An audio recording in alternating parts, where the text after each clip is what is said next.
Hello.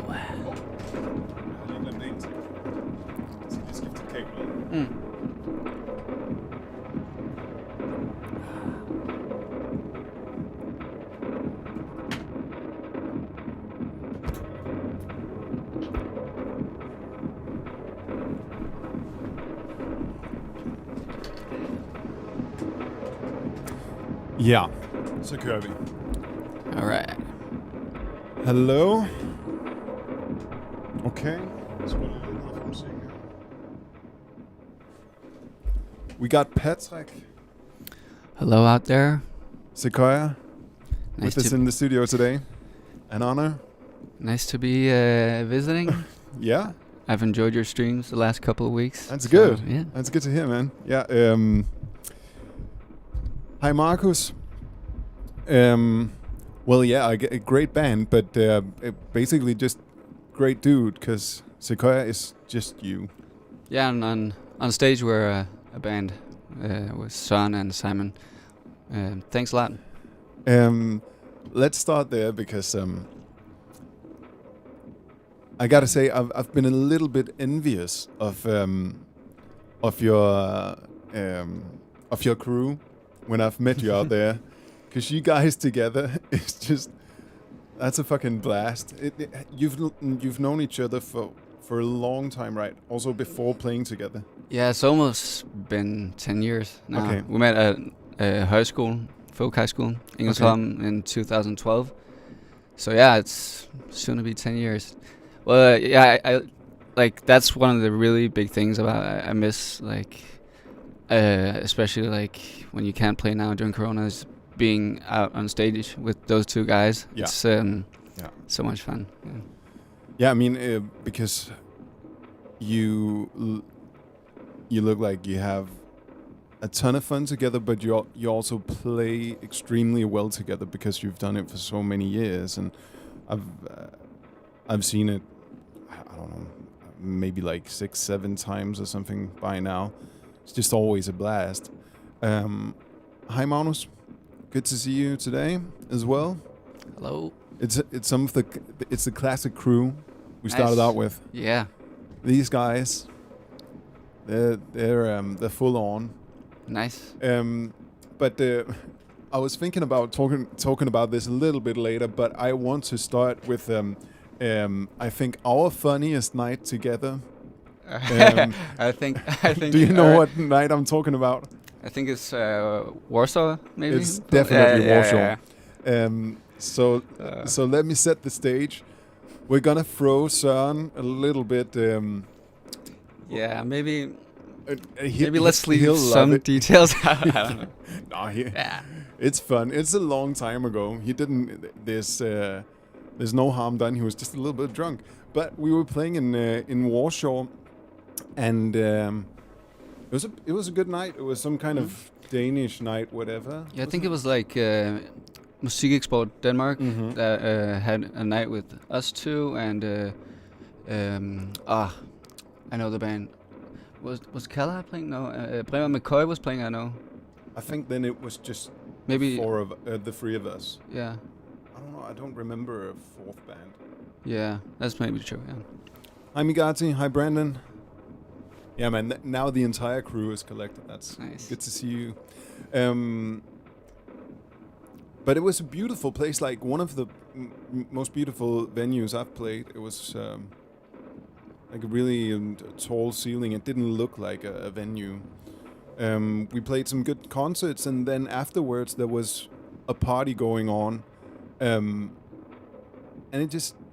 we had a lot of fun and got a little bit tipsy, some more than others. But me and Pernille were in the situation where we were in no rush to go to bed, because the next day I think our plane wasn't until like 6 in the evening for once. So we had plenty of time. But you were playing in Aalborg the next day, Oh, yeah. and you had Yeah. to get up at like 6 or something. Yeah. Okay, so let me tell it from my point of view. We were all dancing, having like a lot of fun, being drunk, just hanging out with new Polish friends. like just a great night out, the kind of night we're all really missing right now. And we went home at, I don't know, like 3 maybe. Did we go together? No, Hey, actually, we left before you guys, I think. And Søren, he stayed with you guys. Stayed. Yeah. Son stayed. And then I got a call the next day from either you or Nikolai, I don't know, if we at some point could go to the venue because Søren had lost his jacket and his where his passport was in. But you somehow got him on the plane without a passport, and him being like completely It was hungover. It was extremely lucky we got him on board. I remember the guy who was checking our tickets. He was like, "Well, normally you have to have a passport to be able to bring luggage on board." Yes. And yeah, he seems really drunk. And you can't be drunk to get on board. But we were just like, no, he's fine. He just smells a bit like. And he was not fine because, as far as I remember, you were to meet up in the lobby at 6 or something, and he just didn't show up. And Nikolai, both of our sound tech, one of my favorite people, he went to his room and just knocked on the door like violently, and nothing happened. So you had to get the concierge or whatever it's called to open the door to go get him and basically pick him up and put him in a cab. Yeah. Good stuff. I mean, I was just so impressed that that you got him to Denmark, and then we were told what his jacket looked like, and he had told you guys that he just looked everywhere and he couldn't find it. So he just took another jacket because it was super cold. This was December or something. But we went to the venue when it opened, like in the afternoon or something. And honestly, I walked in the door over to where the coats were, saw it, picked it up, left, and there his passport and his passport was right there. Yeah. So it wasn't like it was lost or anything. He just I don't know. Anyways, alcohol. Yeah. It's a real bitch. I've been thinking about it, like, since the beginning of lockdown, the first lockdown. I have been drinking less than the past, like, since I was 14 or something. Oh, well, I feel like I drink more on a regular basis now, but I don't drink as much, but just like more in the, like, every like day. A nightcap. Yeah. Like a beer before going to bed or That's something. my little pleasure during Corona. Yeah. Fair enough. Yeah, I mean, I think I did that a little bit, and then I think I just wanted to try to get nothing at all. And to be honest, this is not a good advice for anyone out there, but it's been a real letdown because I haven't really felt any difference. I haven't had anything to drink since New Year's Eve, and I feel exactly the same. You know, I was kind of hoping there would be another gear. That you, like, find a new sense of meaning or something. Exactly. I don't know. But not at all. It's exactly the same. But I was thinking that actually that was the best thing that could have come from it, because think about if I just sort of woke up. That means that I'd like wasted 18 years of my life drinking. That's a bit harsh. Well, it's kind of true. Brandon says, you guys seem like experienced drinkers. Well, thank you. Any hangover cures? Oh, Treo. Treo, yeah. It's good. I don't know, like, if you can manage it, like, always it's nice to take a run, but that's like only if you have mild hangover, like and it's always like, you seem like the really annoying person to give that sort of advice. You should just go for a run. Have you actually done that? Sometimes, and like, it's either you get a lot better or you get a lot worse. Okay. Sort of a fine line. Yeah. I have definitely never done that. But I didn't get bad hangovers. I still don't get like really bad hangovers, but Pernille gets terrible hangovers, and I just think the thing is that there aren't any tricks. You're gonna have a hangover. You're gonna be hungover. Yeah, I remember, like, when I started drinking, people would be like, "Yeah, you just have to eat certain things salted or take a headache pill before going to bed." But I don't remember doing that sort of stuff, or like I always forget. So I do think one thing that actually works is drinking like a liter of water before going to bed. Yeah, that's the one thing I would say. Yeah. Get some actual and get as the same reparationsbajer. Well, that's only during a festival, I would say. Drinking alcohol keeps me sane during COVID. Sure, I know about how that? you feel. Okay, let's talk about Sekuoia for a while. I want to know, maybe just in your own words, describe to me how you got going, and because we sort of started at the same time. Maybe you like released stuff like a year or something after me, but you was quite a bit younger when you began. I began I released my first stuff on my 19th birthday, which was like 2011, I think. Yeah. Or 12. 11 or 12. Yeah. Well, so around 10 years of going. Too much drinking. No more beer before bedtime, Patrick. Well, it's almost been 10 years, and sort of started like I guess a lot of people do, with getting some cracked software and seeing where it goes. Me too, man. And what was the cracked software? Ableton. It was so Ableton. Yeah, okay. It was a match made in heaven, I guess, because I was really looking into like Acid Pro, it was called, and Reason. Was that like a Sony program or something? Yeah, it was a Sony program, and I remember checking it out because I was really like Crystal Castles at that point, and they used Acid Pro, and that sounded pretty cool. I think maybe Burial used Acid Pro as well. I think he uses SoundForge, which is... That is true, yeah. Because that's the program where there's no grid, right? Yeah, I think so, and that's why it becomes, like, very special. Yeah, where you just have to... Yeah. Okay, so... Yeah. Well, a lot of cracked software and some ideas.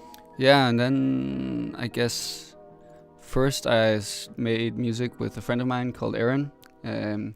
He was more like the tech part of our duo. We had a duo called Kilimanjaro, and we made I guess like we just wanted to start DJing in like my high school, and then I produced more and more, and then I made Sekuoia in 2011 and released a couple of EPs, and just had fun with it, and it became sort of like a bigger thing than I expected it to be, and sort of wasn't really planning on making music as like a full-time thing, but then I think after playing Roskilde in 2013, I sort of said to myself, let's do this full-time and have fun with it. That's funny because I think like to basically everyone, they want to do music full-time, and then they spend a lot of time actually making that happen, but it's cool that you did it the other way around. Yeah, like I don't know if it's like my parents were like, you have to get a plan B, so sure. Yeah, well, and then I studied, but sort of just came to a realization where I put most of my time, and like it didn't make sense for me to. I was studying at the IT university, and I was spending more and more time on the music instead. So and then ever since I've made music full time, and in 2018, I believe, Søren, the drummer in Sekuoia, he was like, I'm gonna start at Sonic College, which is like sound design education in the southern part of Denmark, and I was sort of getting a bit tired of making music full time, or it was just like in the studio alone the whole day. Yeah, man. Needed some. Tell me about it. Needed some new things to happen. So we went to Hellerslev together, and now I'm back, but still doing the education, and I'm finished with it in a year. So that's been really nice, like in terms of, because I never really learned how to produce music. It was just like learn by doing sort of thing. So it's been nice having a bit of knowledge from school and. Do you think it has made a big difference? I'm really interested in that because I think that maybe I crossed the line now where all my knowledge actually makes me better. But I had a long time where I felt like getting to know more stuff about producing actually made me worse. Do you know what I mean? Does that make any sense? Yeah, whereas, like, in the beginning with the first couple of Rangleklods releases, especially Beekeeper, like, to be honest, I had no fucking clue what I did. But still, it created a sound. And I think I had, like, a long middle part where I tried to learn how to do it right, and it actually made it more wrong. Yeah. I totally, like, agree in a lot of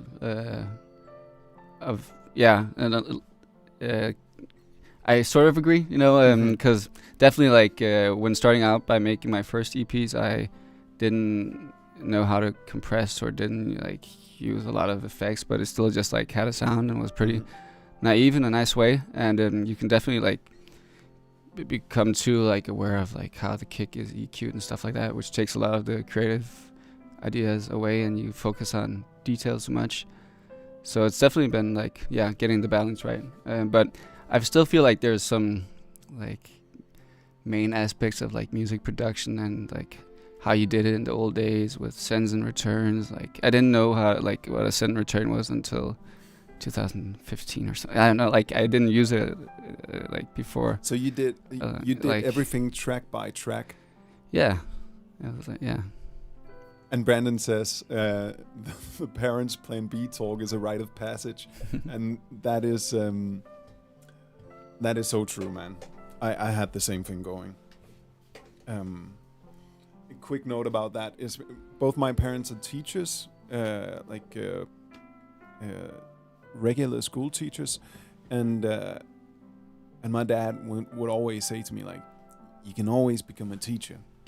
And I guess that is true, and I guess I still can, and I would love to. I think it's a very good job. But the moment I released the first, I think even just the first EP and played a concert that he saw, he went straight from being super worried to being, like, the biggest fan and just following everything.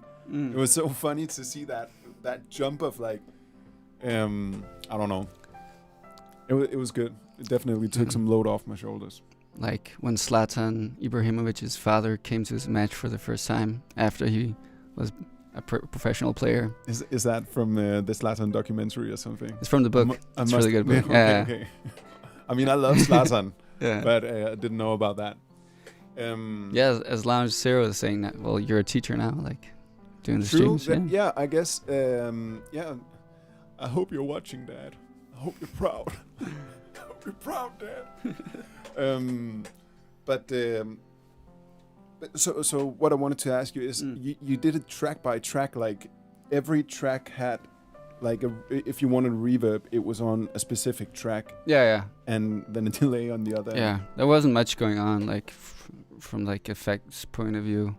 There was, like, EQs and ableton reverbs and some massive going on, like the VST synthesizer. But I mean, it totally holds up. And I listened to your stuff before you came here today, and I can definitely tell what you're talking about. Like, it's yes, it does sound better now, but it still sounds like there's a very clear line from your first release to a flag from 17, I think. Yeah. Like, sound wise, it evolves, but it's not like it's not completely different.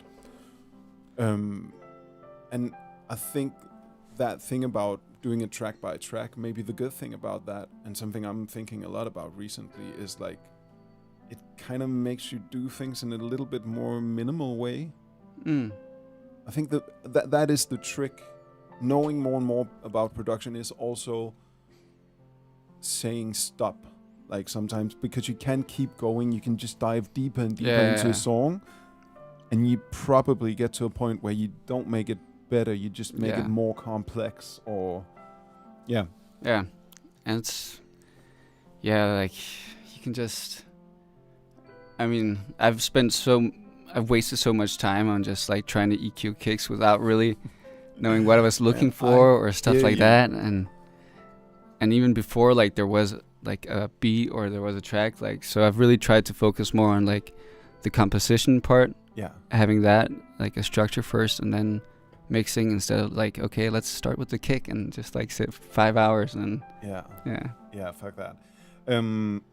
So your last album was from 17, and I saw a post recently where you said that you're beginning to work on a new thing. Yeah, I'm like, I have some good demos I've made over the last couple of years, and yeah, it's been really good for my process, like being at school also, because in the spare time I'm more structured and think like, even though I have less time for music, I'm more disciplined and more productive. And we also spoke about that with the live stream, that you feel also like you've become more productive in less time. And yeah, it's quite nice having like a sort of structure, and I was really lacking like a structure for my day as well. So but anyways, yeah. Then what about the thing about working alone, where you said that you sort of had enough of being alone in the studio? Have you reached a point now where you want to do that a little bit again, or are you looking for ways of working where you're with other people? Well, definitely, like, I like working alone, but I've also made some stuff with Simon, the guitar player in Sekuoia, and it's like, it's really fun being in the studio with other people. I haven't done that thing that much, but it's really enjoyable, and it's, even though it doesn't like have to be serious, it's just a good way to hang out and stuff like that. For sure. So we've done it once, I remember, and this is maybe, is it 3 years ago or something? Yeah, 2 to 3 years ago, I think. Yeah. I remember the name of it. It was called Moog Skywalker, right? Yeah, I believe so. Because we used the Moog, and of course that rhymes with Luke. And yeah, it was your great idea to call it that. I've been working on it on and off for since then, and just like, does it work with Rangle? Does it not? I have a version that I think I'll release, but maybe only on the Patreon. I don't know, because it was really good, but it's a little bit. I'd really like to listen to it again, because I don't really remember it. We could do that as the first thing before we start the other one. And Brandon asked what our favorite song of each other's is. Mine of yours is it's called Bash, right? Yeah, Bashed. Yeah. I've always like, it's the rim shot is kind of the melody in that one. Yeah, maybe definitely. I think you layered a rim shot and a synth sound. It was so that they were on the same rhythm or something like that. There was a lot of I was just trying to get the rim shot to be as like have a tone as possible. Yeah, it's that and, woody quality of a good like 909 rim. Yeah. It gets me every time. And it's really like Plastic Man and sort of Mount Kimby did like a track also with the rim shot, and I thought it would be fun like having the rim shot to do the melody instead of just like and I've actually just tried doing like a new version for it for when I'm gonna play live, hopefully soon or next year. That's definitely also one of the reasons why it is my favorite song, is because it's my favorite song to see live of yours, because there's so much energy in it. Yeah, it's a fun song to play, and it's always like, we played it a lot like the last track, and because I don't know, I can't remember like how many times you've done it, but I would say Fall to the Floor is not your main feeling. Not really, but like more, it's becoming more Fall to the Floor. Sure.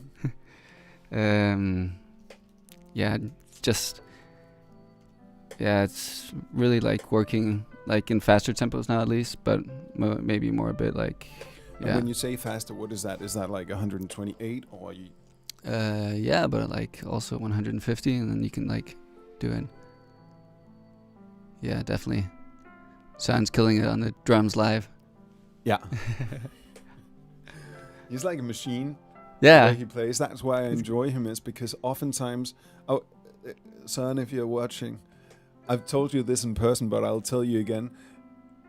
I often really dislike having drummers on top of electronic music, like in an electronic act, because it takes up so much space, and they want to do like fills all the time, and then they're like switching to the right and then back and then tom stuff, and he's a fucking machine. He's like a hybrid between man and machine, and it just really works. Yeah. And he's like methodical rather than wanting to show off. He's there.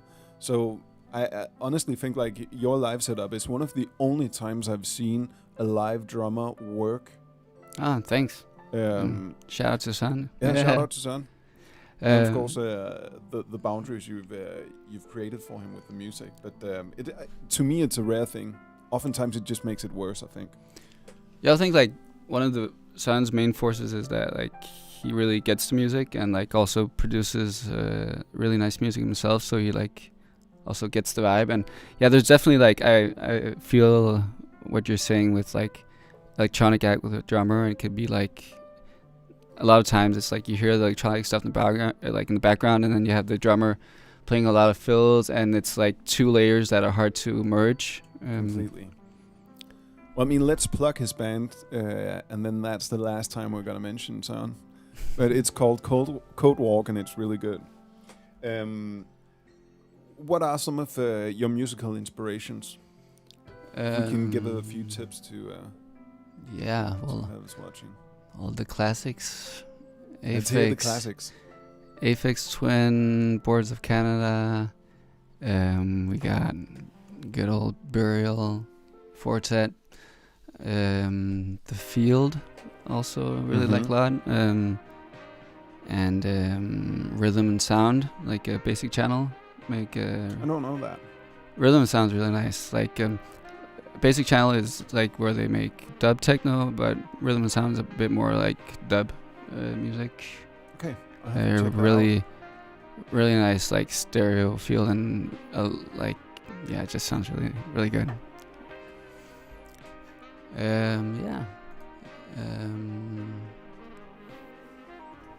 I guess I could go on. I don't know.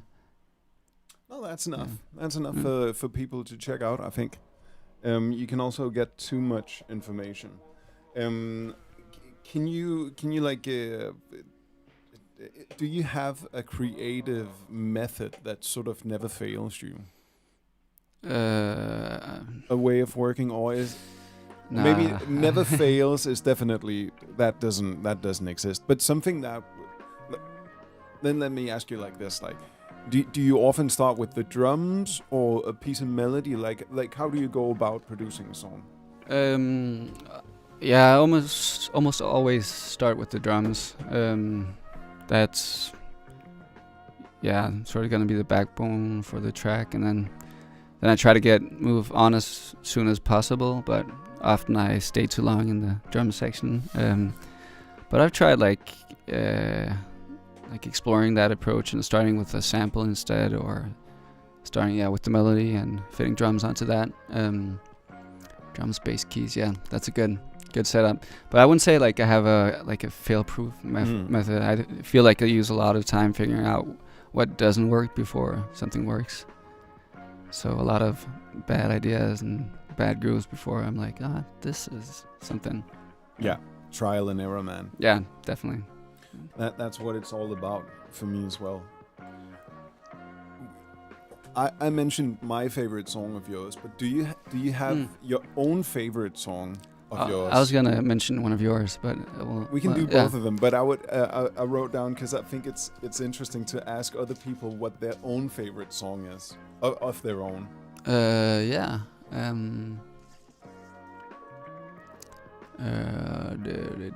would say the one called Honestly on Flak, which I was just really satisfied with that one, like with the synth like from the Prophet had like really nice texture, and I think it was like one of the only things where I had like a clear vision of what I wanted to do, and it sort of ended that way.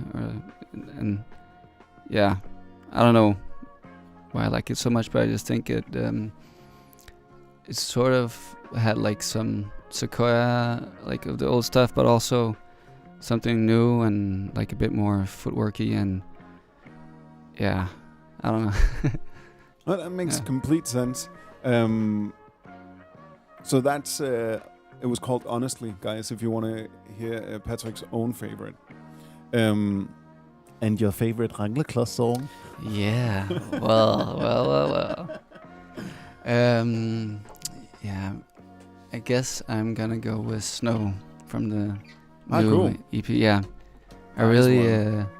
think it was like the drums sounded really nice, and the melody was really good, and just like had all the good ingredients. Mm-hmm.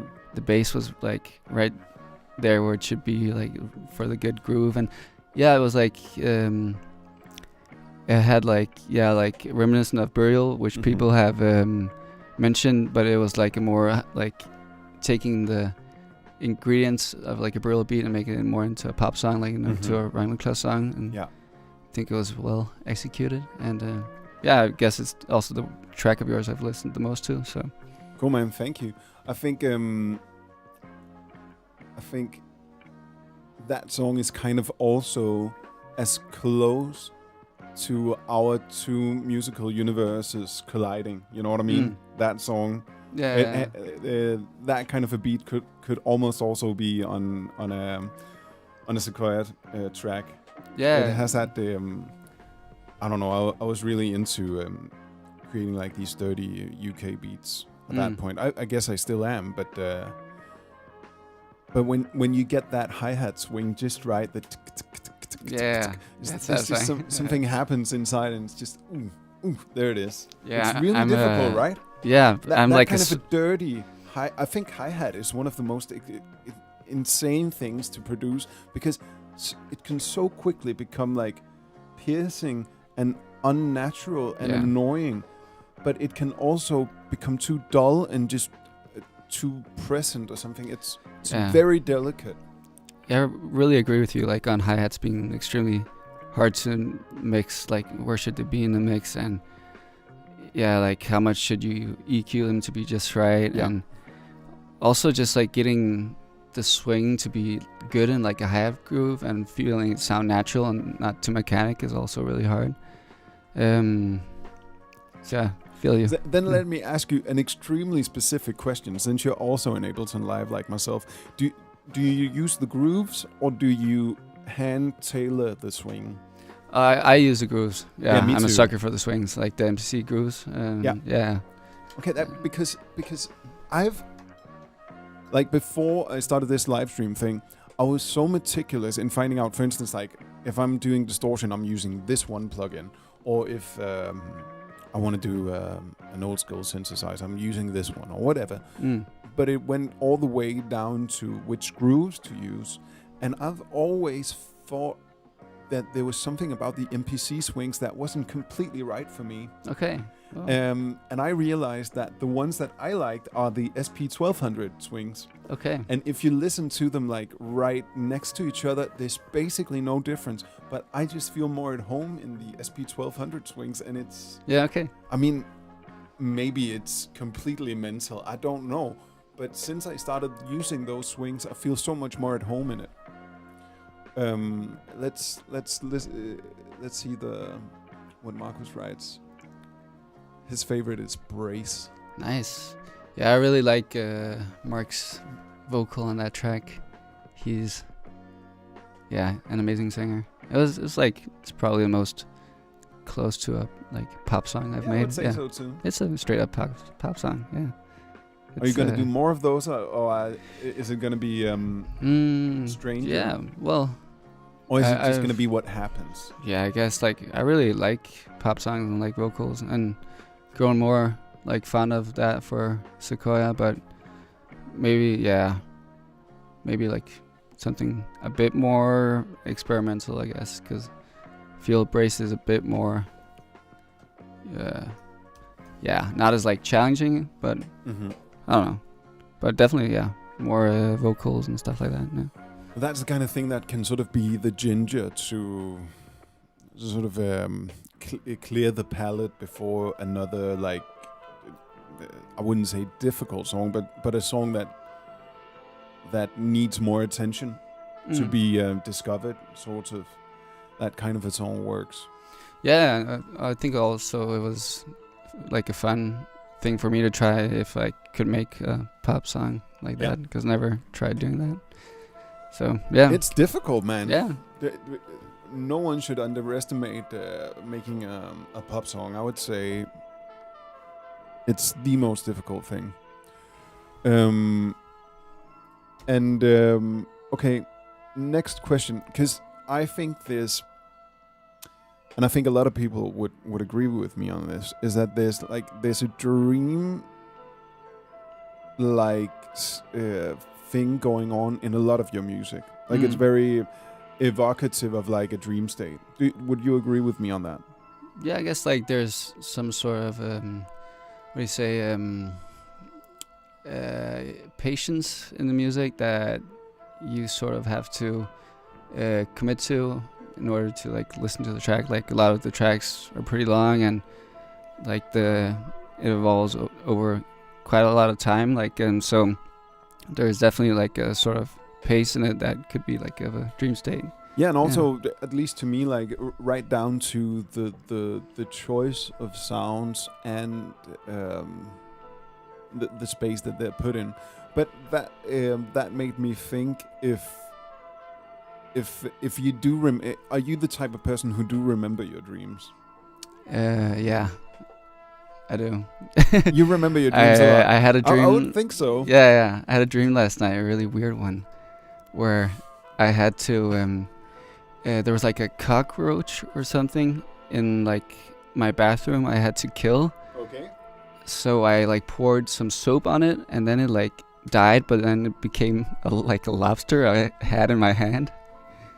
It was very weird. Okay. And you didn't do anything with the lobster? You didn't eat it, or no. It was just there? I just remember being like intimidated by it, even though it was dead. And then the dream sort of stopped, and I woke up. Yeah. Okay. Well, I mean, so pretty much every morning you wake up, there's some sort of remembrance of a dream. Yeah. The most like every second day, probably. I would say, yeah. I mean, I am. Are you? No, I'm not a big. I'm not big on remembering my dreams, but yesterday I had one. Okay. And it was pretty weird. I dreamt that I was at a Mac DeMarco show, and we're talking about like this was like I think a small like forsamlingshus or something outside of whatever Aarhus or something, and then their bassist just didn't turn up or something, and I was to play instead. And then they just suddenly the entire band just went from being like cool with me to just fucking hating me just in an instant, and I didn't understand what happened. Were you playing wrong, or you were? I don't think we played anything yet. Okay. So it wasn't because of that. I think I did one thing that they didn't like, and I didn't get it, or maybe they thought I was uncool or something, and then they just. It felt like being bullied in the 4th grade or something. It was that kind of a feeling.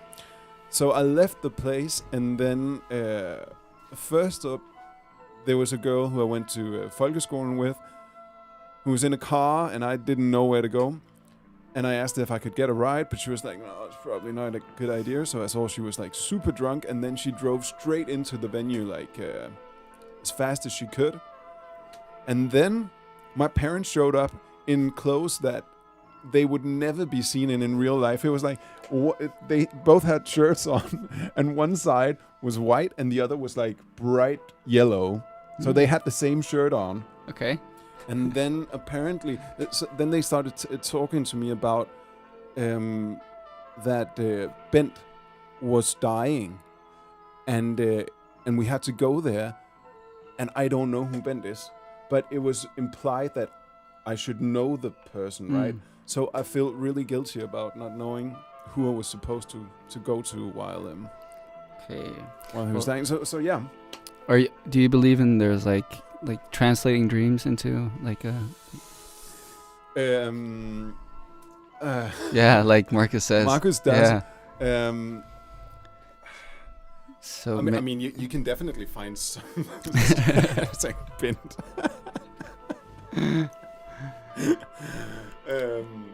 Sure, there's probably some meaning, but I mean, I wouldn't go so far as to say that this explains every little problem in my life. #bent. But there's probably some type of. I was definitely in folkeskolen. I was never really cool. Okay, so I did remember that feeling. I was never uncool either. I was just like right in the middle. You know what I mean? Yeah. Never. Then I would say maybe in like high school, gymnasium, I became one of the cool kids, and it was that was so much better, man. Yeah, I definitely like can recall the same feeling in like at school when I was a kid as well. Just like trying to avoid being the kid being bullied, just just making your way through. Yeah, fuck bullies, man. Yeah, I don't want any part of that. Okay, I have two more questions. These are. The first one is if you have another good tour story, because I'm sort of collecting good tour stories. Oh. And you can get a few moments to think about that. But I'm gonna ask you another question that. So Migati does believe in it. So, but then Migati, where is Bent? Where is Bent? Is all I'm asking. Because I didn't see him the next day either. And the other one is a quiz about if you can guess who your related artist on Spotify is. Oh, okay. Just a few of them. Yeah, I think I have an idea, maybe. Okay, yeah. So the first part was tour stories. There are a lot of good ones, but I'm gonna have to, I don't want to throw any more people under the bus, especially in that sound. But yeah, I have a good one where we were. This is just like how bad things can go on a tour. But like we were supposed to play in Slovakia on a Friday, and then in Antwerp on a Saturday. So we got like a sprinter, and we went to Berlin on a Thursday. And then we were like, yeah, drinking beers. That's gonna be fun. There's like a long drive, but like. No stress and stuff like that. And the next day we go out to the sprinter we had with all our gear in, and it wouldn't start because someone had left the lights on, and it was like a holiday in Germany, so it was like almost impossible to get a mechanic out to like change or like put power in the car battery. Then we got a mechanic out to look at it, and the car wouldn't start because the battery had died. So we had to get it to like a workshop, and then we had to like call Slovakia, the venue in Slovakia, and be like, yeah, we're gonna be late. And then luckily we could get it to like a place where we could get it fixed. And then we came there at like 1 and were able to play, and we were supposed to play at 8. And then we had to get up at like 6 and drive 12 hours to Antwerp. So that was a bummer. And yeah, there's a lot of like unforeseen things. Like we were going like on the big like flag tour, and started out with packing the gear van and having like a car like one of the doors open, and then while loading gear, our sound engineer's bag with his computer and stuff in was stolen, and his passport. So we had to stay like another day in Copenhagen and then fly to the Berlin show the next day as well. And then we forgot also like Søren's drums because we were like so stressed out about that situation. How do you forget drums? Yeah. It's like it was like the biggest thing. It was like the SPD case. And then I had to get one of my friends also to fly to Berlin the next day. So we had like 2 people coming in on a plane the next day in Berlin, like with the gear, and a lot of stuff like that has gone on, like forgetting stuff. That's pretty horrible. I have one weekend in hell where I was sick. Like I woke up sick the day we had to leave, like with a fever and stuff. And it's the worst being off, like going on tour when you're sick, because you know you're not gonna have the rest needed to feel better. So you're just gonna be sick until you're back home, pretty much. So we left and then went to maybe Netherlands or something, I think. Played a show. The hotel wasn't booked properly. Had to go find other places. Barely didn't sleep. Went to Luxembourg. Couldn't find the place. Like, was delayed. And then it had just been raining there forever. So the entire festival ground was just basically underwater. And our car got stuck in mud and had to be pulled out with the tractor. And we had to like carry all of our stuff like up here and wading through like this much water to the stage and just thinking, is this okay? And then the next day, the worst part of it, we went to Brussels to the airport and just put it in the GPS. And apparently there are 2 airports in Brussels, one international and one just for Belgium, I guess. Whatever. We went to the wrong one. Had given our car keys to the rental place. Had to get into, and we were in the lobby or whatever it's called, like looking at the board, and our plane wasn't on, and we were in like okay time, but not that great. And mind you, I'm still sick. We had to jump in a cab, and the other airport was on the other side of the city, and we just drove for 45 minutes or more. It ended up costing us like 250 euros or something, and just ran through the airport and barely made it on the plane to Madrid. Well, that's always something, you know. That'd be like the ultimate. Yeah. If we didn't make it, like, yeah, but we did make it. That's always satisfying, at least. Okay. So last thing, the related artist. Who do you guess? Maybe, I think there are some. Last time I checked, there were some from the Project Moon Circle roster. I'm not quite sure. Is maybe Sush? Is he related? How do you spell that? SOOSCH or just SH? I think it's just SH. I can't remember. Because you did have some pretty weird ones. Yeah. I'm not quite sure. You're one of the few Danish artists I know where your related artist isn't just other Danish bands. Yeah, I think Pavel, I think he's called Dugvel. Not sure how to pronounce that last name. I think maybe he is. We'll check okay, it in a bit. So no Danish artists. That's the No. I'm not saying there aren't any. There are a few, but I'm just saying, like, usually other Danish bands only have other Danish bands on the related artist. Are you on it, maybe? I am on it. You're on it. I am on it. Yeah, there we go. So yeah, there's a real crossover event going on right now. Okay. I'm on it, and then is that top 10 or something? There's one more Danish band on it. I would say it's pretty obvious if you think about it. Codewalk? Nope. When Saints? Yes. Okay. So those are the Danish, and then you had a couple of guesses there. Let's see. Did you also make this quiz with Asbjørn? No, but I'm gonna next time. I think it's funny. Also, if people know exactly what it is, it means they check their Spotify a lot.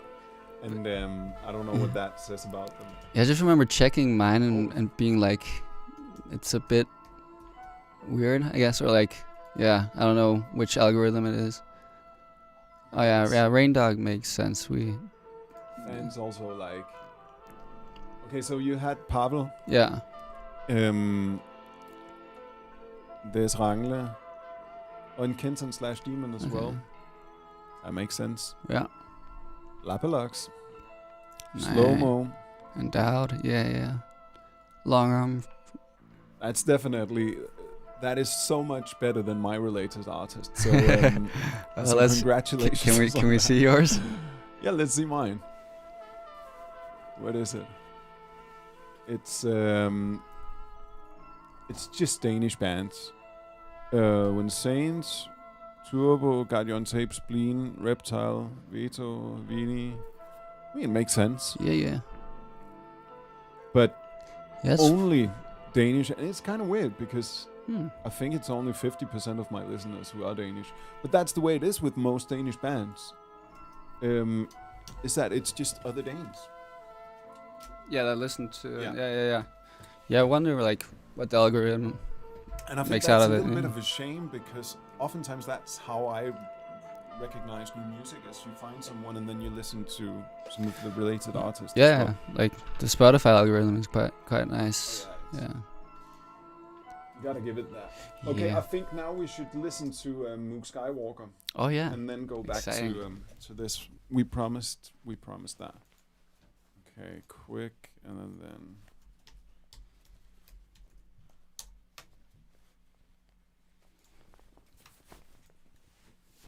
Did I open it lately? No, I don't think so. Next, my Patreon folder. Here we go, Mook Skywalker. Okay. Oh, there's a lot of versions. There's a lot of versions, yeah. I've been working on it on off for a while. I don't remember how much of it we did together. Maybe you can enlighten me on that. Yeah. I While remember. while it loads, I'm just gonna go to the bathroom real quick. Oh, this is so annoying. I've what's it called? Updated to Catalina, and it's definitely not Yeah, I the always best. always try not to update as long as it's possible. Yeah, but I just had, I had some graphical issues. What So kind? Just it after working in Ableton for like half an hour or something, it felt like the GUI became sluggish. Okay. I just thought maybe it would work. We'll see. Maybe it won't. Okay. We'll be back in 1 minute, guys.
Okay, so there was a few plugins that didn't work, but it's gonna sound like 99%, I think, as planned.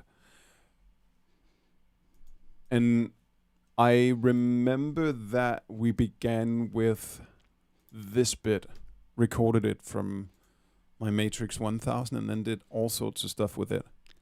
Oh, actually, what happened? You still have that one? I still have that one. It's down here. I use it rarely, but I do use it. But I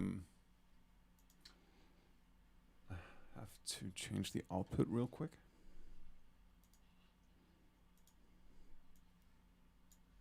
It's just so rare that I use a polyphonic synth these days. I'm not that into chords. I think that's the only thing that's. But I have it. It sounds fucking great. I love the Oberheim sound. There's something really I don't know. It's just different. That's good. Like having some polyphonic, I guess. I use a lot of the just like the Roland sound modules for some good pads and stuff like that. The Roland ones. Yeah, it's JV10 1080. Oh, that one. Yeah. That's a classic. Okay, Exciting. do you remember? If you do, I'm good on you because this is a long time ago. You know what? Let's just hear the whole thing.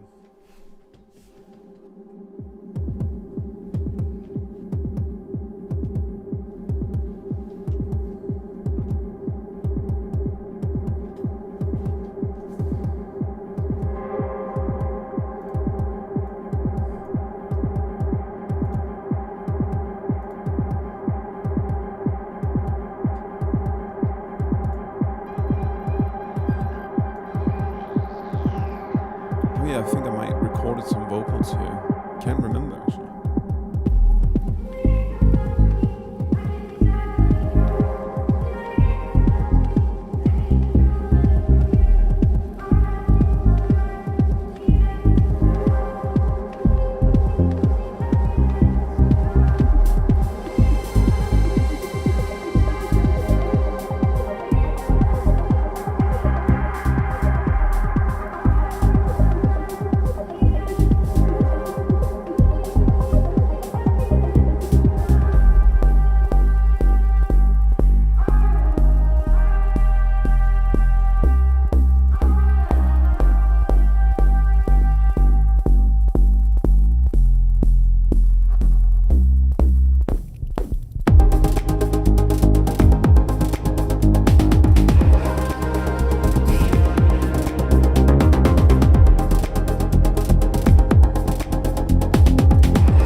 I like this part especially.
straight people harassing you, you don't get none of that at all. If you hide yourself away. If you hide yourself away. If you hide yourself away. If you hide yourself away. If you hide yourself away. If you hide yourself away. If you hide yourself away. If you hide yourself away. If you hide yourself away. Yeah, man. Okay. I don't remember that much besides the I the do bass line. think There's I did happened a a lot. lot. Yeah. Okay, so the thing, and thank you to everyone who enjoyed it. It seems like most of you. This bit from the Model D that I just got, as far as I remember. Yeah, you were really stoked on that one at the moment. I was, yeah. It was cheap, and it sounds pretty fucking great. Yeah. But this is a classic case of me doing too much. I think. There's way like too much is happening. there's a lot of like going on in different parts of the track. I really like the rides on it that came in. Yeah. There's a loop group here of like different percussion. I think this is what you mean, right? Yeah, the rides there. I don't know about the bongos. You can't hear them in the Yeah. mix. Yeah, those rides were really nice. Also, you can't get the rides without the bongos because it's the same loop. Yeah. But it's like the bongos disappear in the mix anyways. But I don't know. I really enjoy, especially the intro bit. This drone thing is fucking nice. It seems so far away. It's not always that it works for me to make something that seems so far away, but be interesting at the same time. Do you know what I mean? Mm. So that bit, and then I really enjoy the drums over here, where the hi-hats are really lazy and offbeat. So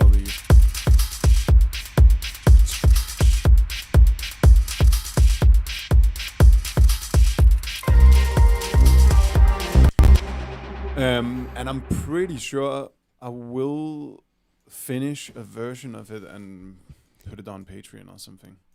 Maybe Bandcamp or something. Yeah, it's just like choosing the ideas that you like the most, because it's sort of like 3 tracks in one at the moment. It totally is. I think maybe just one of the things that should not be there are the vocals from the verse. Just make it instrumental. Because I agree. all the way up to here, it's one thing, and then I think this part works as well with the first part. Mm. And then maybe lose all the vocal samples over here as well.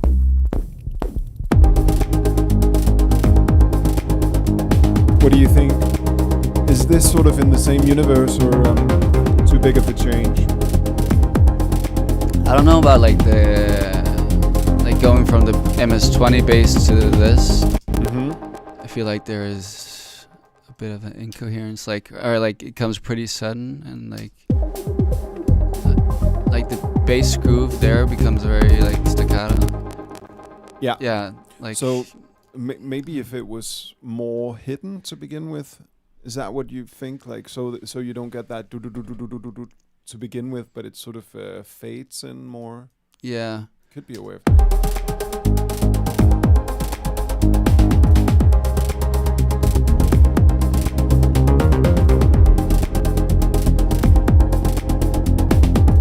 Yeah, like for me, this is like the main part of the track. Or like this is where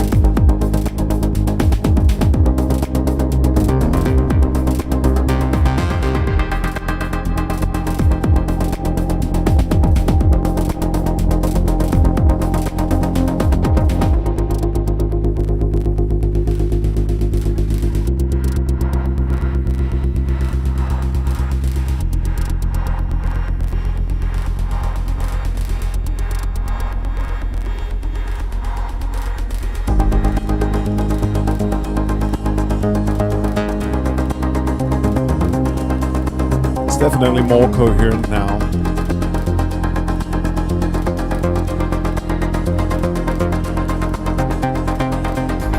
Anyways, there are some great ideas here, and that's what we did the very first time. We tried to work together, and most of what you're hearing here is how I worked on it afterwards. But we made a lot of the sounds together.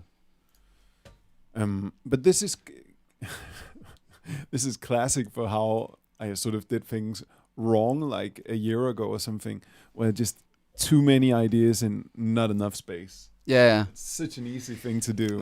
that's like the good and bad thing about Ableton. It's so easy just to get like so many ideas down, and then you sort of have to another track, just add and add and add.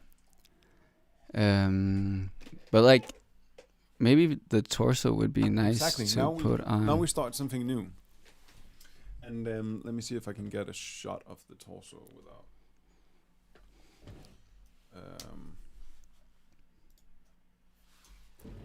Yeah, just going. Here we go. Yeah. All right. Should I just give an introduction? Sure. Yeah. Yeah. So this is a MIDI sequencer from like a Danish company called Torso Electronics, who are 4 people: Matthias, Jonas, and Lars, who have developed it. And it's going to be able to purchase really soon. There's been a Kickstarter, which went really well, and people are going to receive the first 250 units. And this thing is amazing to work with and work on. I'm so lucky being an intern there at the moment. And it's totally opened my eyes to like what MIDI sequencing can do and how MIDI can sound, and it's a really good way to get new ideas. So like speaking of the approach, like whether I start with drums or melody, it's been also like a nice thing for me to start with the torso and see what I could get out of it. Because a lot of it is based around polyrhythmic stuff, right? Is the way that that's where it really shines compared to a lot of other stuff. Yeah, like you can use it as a regular step sequencer, but the beauty of it is the Euclidean rhythms, Euclidean rhythm algorithm, which makes it polyrhythmic. So it's like an ancient, I would say, a mathematical way of dividing numbers. And in 2014, I don't remember who, but somebody released a paper on how this could be applied to music and how it was like worked in how it was like divided in a lot of world music, that like they use the Euclidean rhythm. Let me make a quick example for people just to explain what at least how I perceive a Euclidean rhythm. So let's start out with the 4 to the floor kick drum, and that's the way that you can sort of stay in time. And then a good way to do it is, for instance, with a hi-hat. So instead of making a loop that's 1 bar long, let's do it 3, or maybe even shorter, like 5/4. And then it loops, and that means that it's constantly hitting the 4 to the floor in different ways. So here's just the 4 to the floor. And then let's add that shake that I made where it should.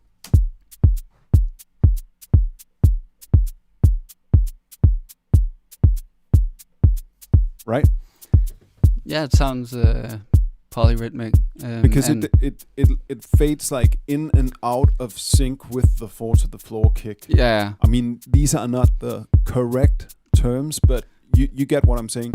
It means that the beat is not a loop in the same way as if we did like just on the offbeat, like you always know where it is. Yeah. It's like but yeah, like for the Euclidean aspect, it can also be like 4 to the floor, but then the really interesting part becomes when you then don't have 16 steps, but you have 15. Yeah. So it's like in when you have integer numbers, like whole numbers, and you have to sort of divide these, and then you get a way of dividing these steps in a way. I'm really bad at explaining it, but it applies to like computer science as well, and people always love that when computer science and music meets.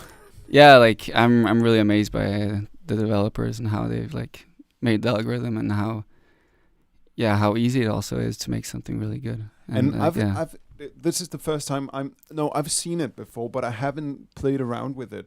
So I'm thinking we're just gonna take this and maybe send the MIDI to the Minilog, because then we'll just have full hands-on control of it, and we'll start without a beat at all.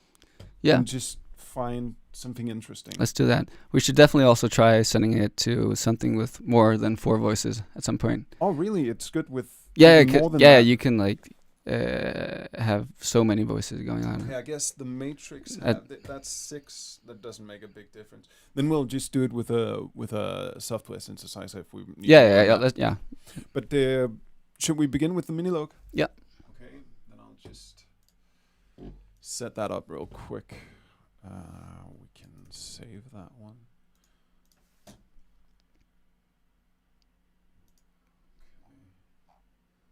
is it? Here.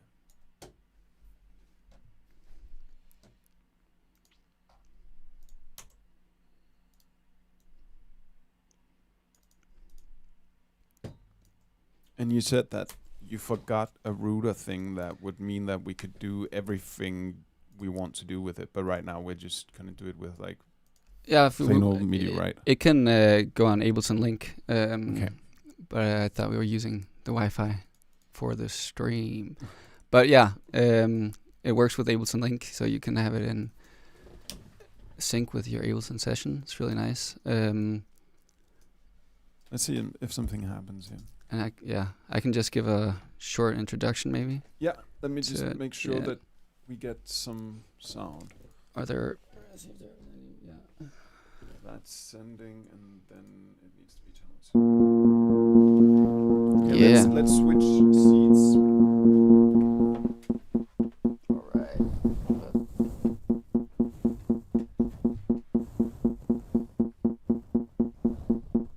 Let me just take another. Yeah, it's really nice for percussive and like stuff with lots of velocity. Yeah. So yeah. Okay, I'll make sure there's some velocity. Actually, let me do this and switch to that camera, I guess.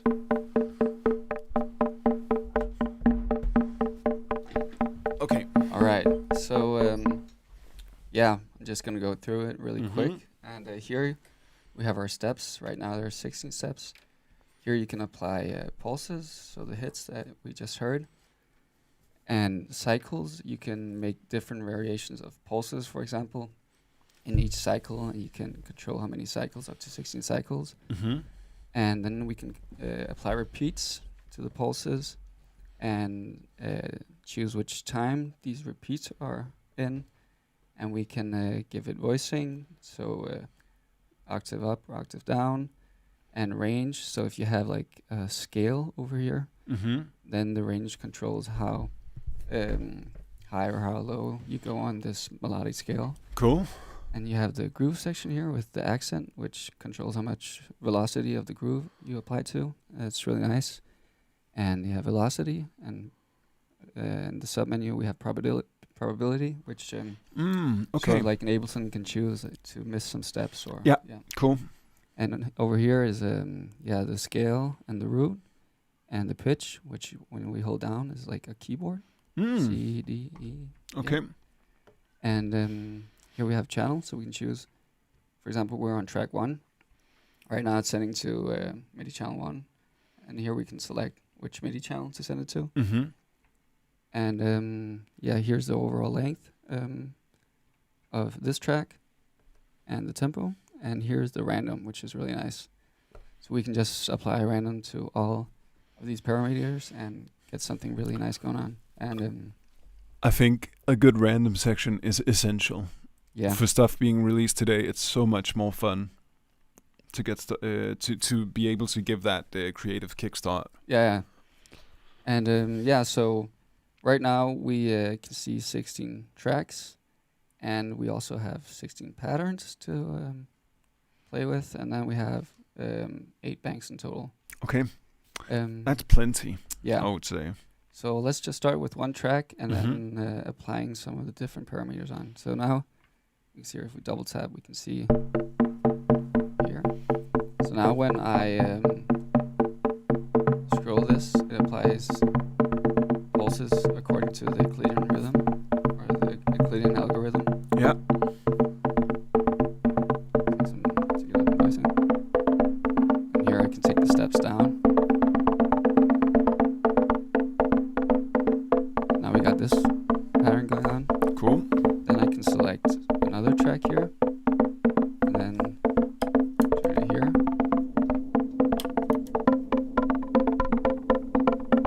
We got some stuff going on. Love it. Let's just take another one here, and just gonna assign a different pitch for it. It all starts in C. Let's I can maybe just choose a scale. Pentatonic.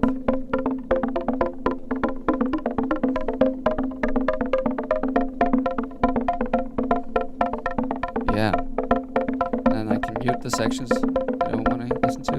So now we just got the first one going on.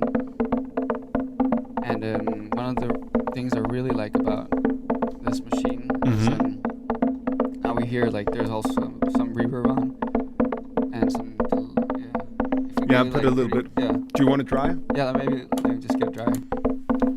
So the repeats I can apply. But they can also be of echo-ish character with the offset, which is really nice for like hi-hats and stuff like that. And then at the time we can also choose the repeats.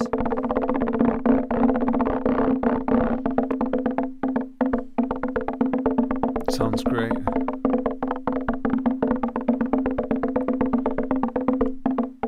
Yeah, okay, let's go back to what we had going on before. So let's, for the pattern, we can choose a groove.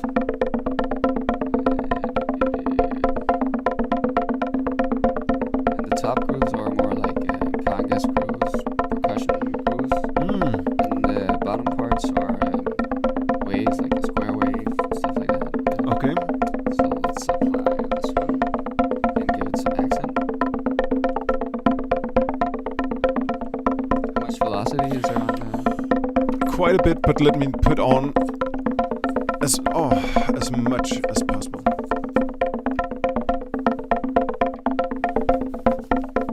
There we go.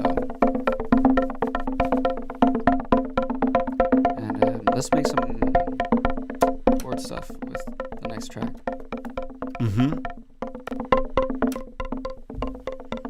Have it here. Choose the pentatonic scale maybe. And in style, as we see here, we can choose whether it's played as a chord or more arpeggiator style.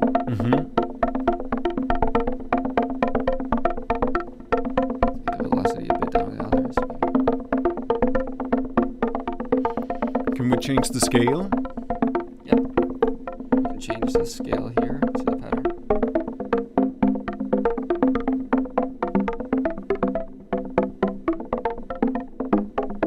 Yeah, that one. I like that.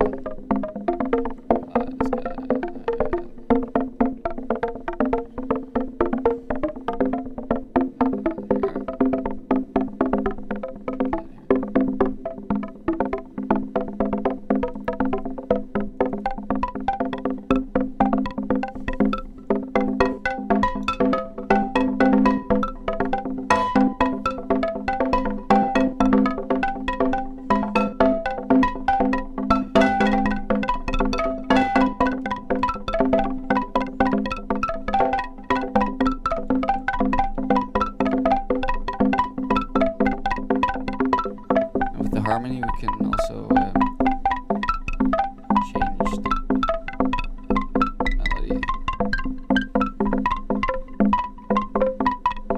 Yeah, like that.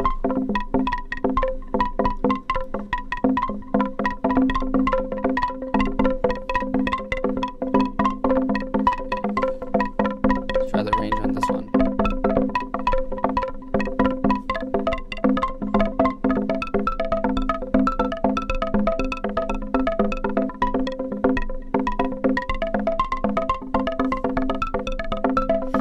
Is there the delay? Is that on the first track?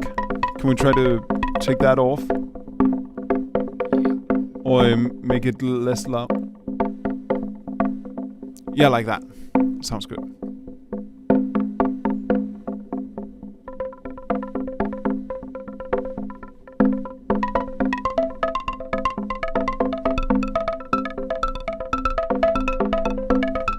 So yeah, so now we got this pattern, and then we can try different stuff off in the temporary mode. Mm-hmm. I hit the temporary pattern. I can try. Let's change it all up. And then you can still go back to what you just had before. Yeah. Okay, There we cool. go. So I can change the length. Ah, so it's like a performance mode actually. Yeah, definitely. Ah, cool. Yeah. That way, Really I nice. get it. And then if you like what you've just done, like with the length, I can save it to a new pattern here. Sure. So now we have this pattern. I can go back to this pattern. It's actually sending MIDI info to. It's because it's changing the. Now, why it does that? I'm not quite sure, but we can. It's probably because you choose a bank and a program here. I think it's supposed to do it. We just have to put on like a MIDI filter or something. It's weird. Did it change the sound on the mini line? Yeah, it changes the patch. Ah. But I think it's supposed to, because it sends like a new program. That would be good for other situations. I just wasn't expecting it. Let's put on a MIDI filter real quick.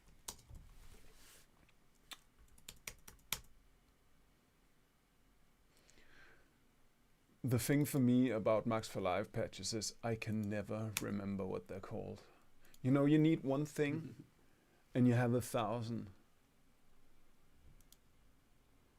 Well, fuck it. Let's just keep it on the same one for now.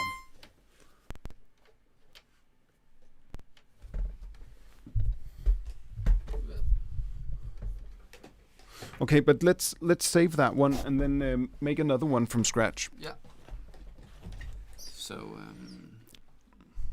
play.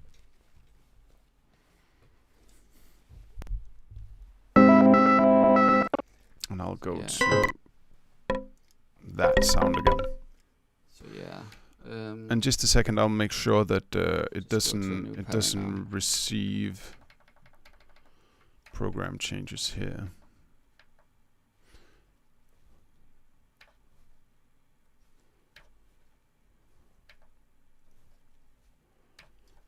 Okay. I don't think it should happen again now. Yeah.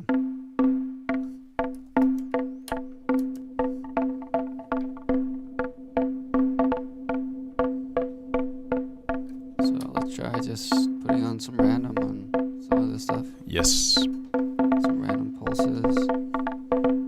Random voicing. Yeah, let me just choose a scale. Try the same scale as before. And then if I don't like what happened to the voicing, I can just delete it here. Cool. Maybe some random repeats.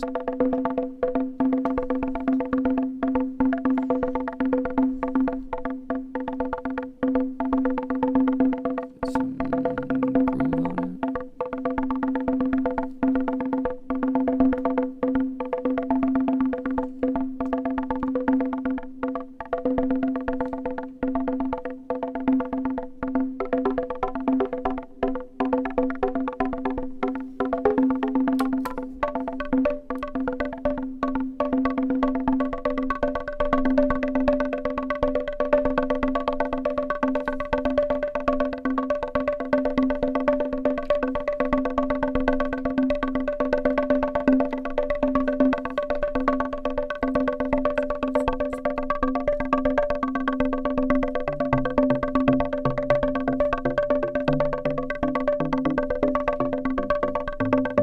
That's beautiful.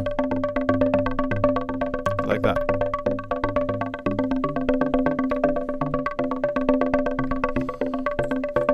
Maybe we should get another MIDI channel going.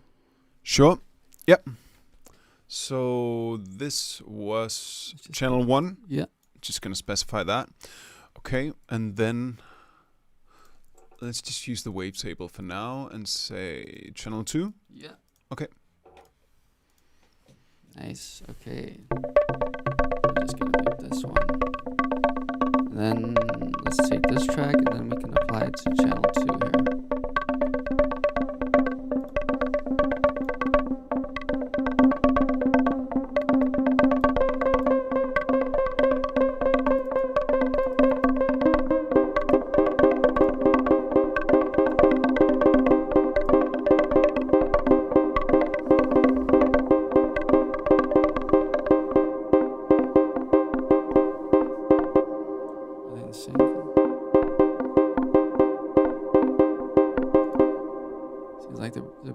Between the two, right? Is that because... And let me check if that's because we're hearing one without latency.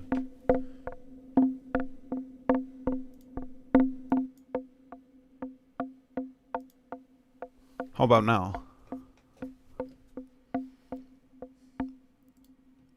You can get the wavetable going again. Just put it,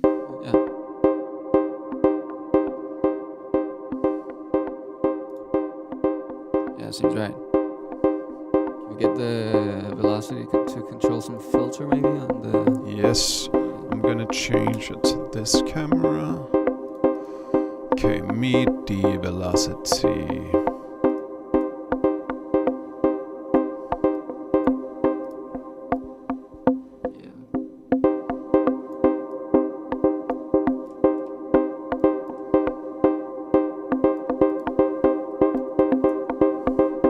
Should we get a 4 to the floor going?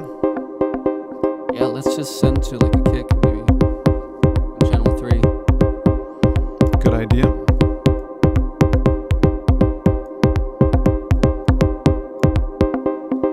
Yeah. It's ready for you. Put the kick here. And then channel 3.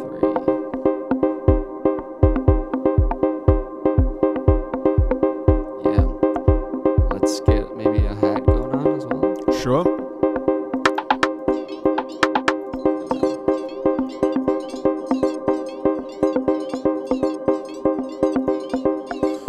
This sound that I got right here, I'm gonna give you that on 4, and then I'm gonna give you a regular hat on 5. Right.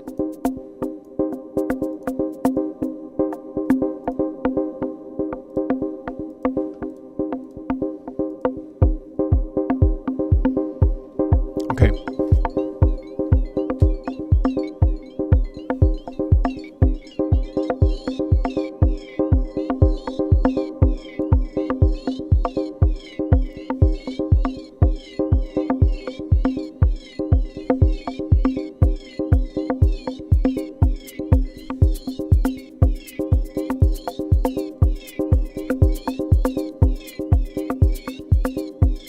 I'm gonna put the, instead of in the filter frequency, I'm gonna put the velocity on the global mod here, because that way we can, and it's also the, and then on the time perhaps.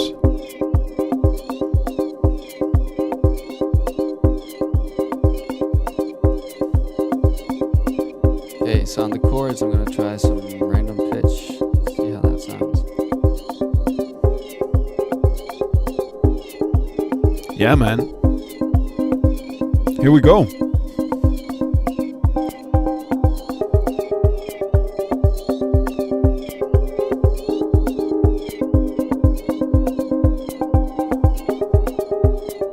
Yeah, quite nice melody. Yeah, it's good. This is really good. I think.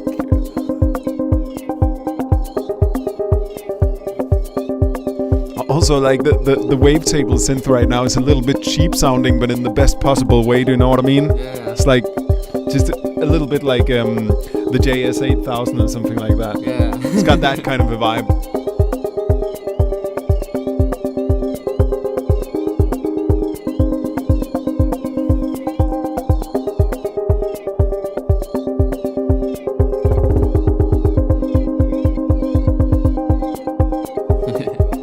That's great. So yeah, let's maybe try making a bit of variation in the kick. And we could go into the cycles here. You can see running one cycle, next. And on the last one, let's try.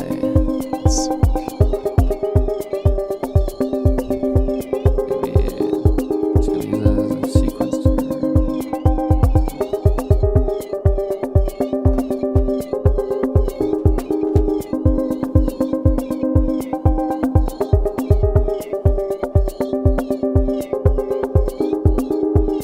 Really like the whole thing, actually.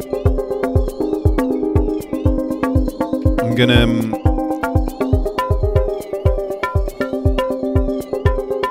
Stefan ask you if you can control if the random loops. Can you control if the random loops, or is it running forever? Well, let me just try pause it. So, yeah, we applied random to pitch, and when I press random and pitch, here I did it. Oh, it was here, sorry. Yeah, you can see if I press here, it's gonna go back to not having random on, and here I can control how much random. And in the random parameter, there's also choring ability to say, like, maybe 50% of the time it's going to play random, or 100% of the time. And when it's here, it's just playing in a random loop. So there's a lot of different ways of controlling the random. And also, yeah, let me see here on the pitch. You can also create a new random like this, I think. Okay. Yeah. Cool. I want to keep working on this because I think there's a real vibe going on. I think we should change the sound of what the Minilog is playing, so it's not that marimba type thing, but maybe find something that's more synthesized. But I really like the chords and the rhythm. Yeah. Okay. Let's press play. Well, I'll just send MIDI and you'll control the sound. I'll do some sound work here.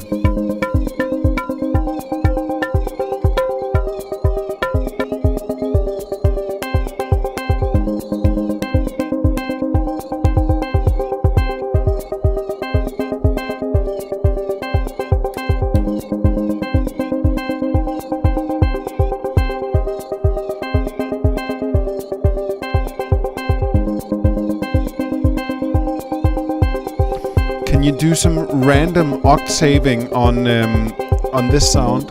Yeah. So on that MIDI track.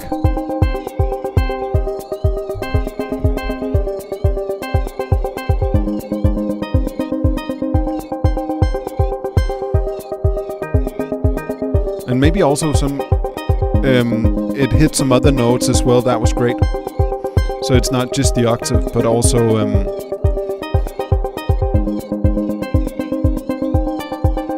Yeah, man. Yes.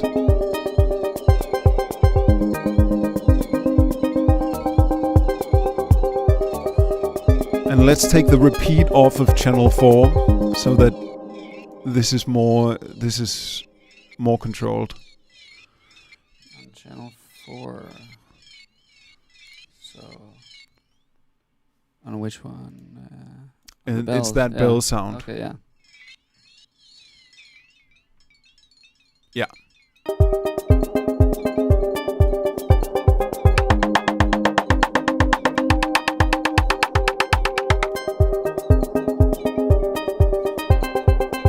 Okay, so I kind of like it with the organ, but let's try something else.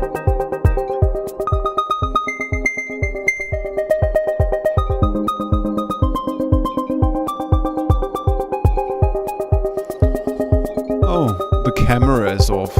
I'm gonna try to fix that, guys.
What do you think should be the synth sound here? We can also try just the... I mean, this is better with the analog.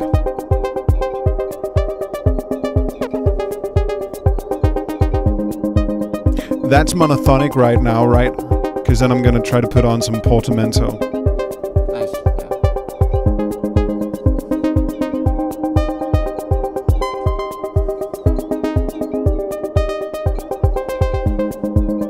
Should I give it some variations? Like this.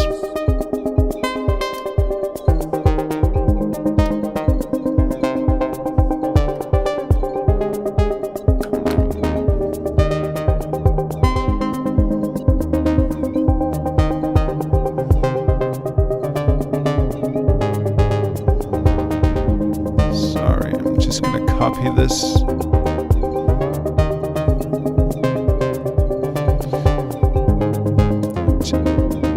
A quick tip while we're doing this. This Max for Live thing called SA Drift is amazing. It just uses the pitch wheel to create jitter and vibrato to everything you put it on.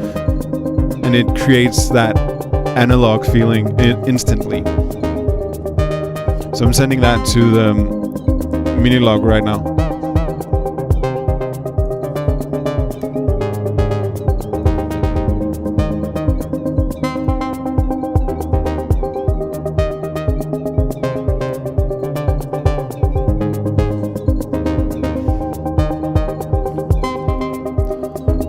Let's put on some penner.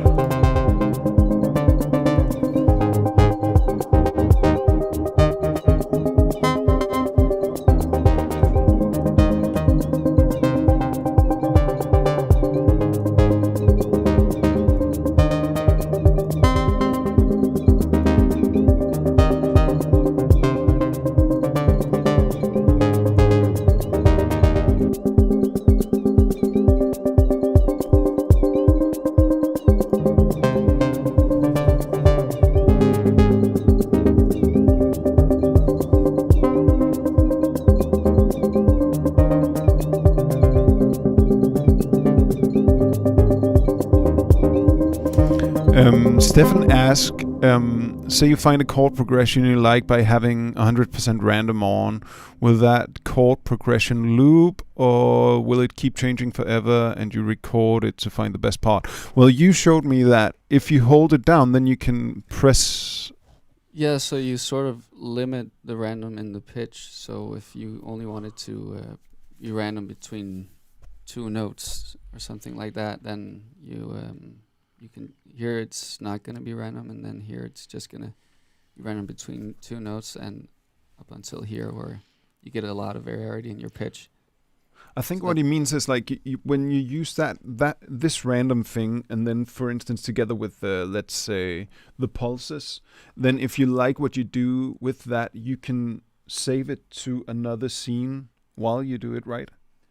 Well, you don't have to always record the MIDI to, for instance, Ableton. I think that's his question. Well, yeah, you can save all your patterns on here, and the random is per cycle. So if you only have one cycle, there's not really gonna happen that much. But if you have a lot, not that many steps, but a lot of cycles, then there's gonna be different. It's gonna be different notes in the different cycles. But I'm not sure, like, if you find a chord progression with the random. Maybe I mean, it can be a good idea to do the record all the time, just kind of like you would with MIDI or with audio if you were recording. Yeah, I would record it because like the random uses, because it has Wi-Fi, so it uses like radio signal to create the randomness. So yeah, it's probably not gonna sound the same way. No, if you that's save a good point. And load it another day. Yeah. Okay, you answered everything, Stefan says. I think we should record some of this. Yeah. And see where it takes us. Maybe should we also just get a snare going on? Sure. How about a rim? Sounds good. I'm low on snares at the moment. Is that 6? I think we're at 6 now. Okay.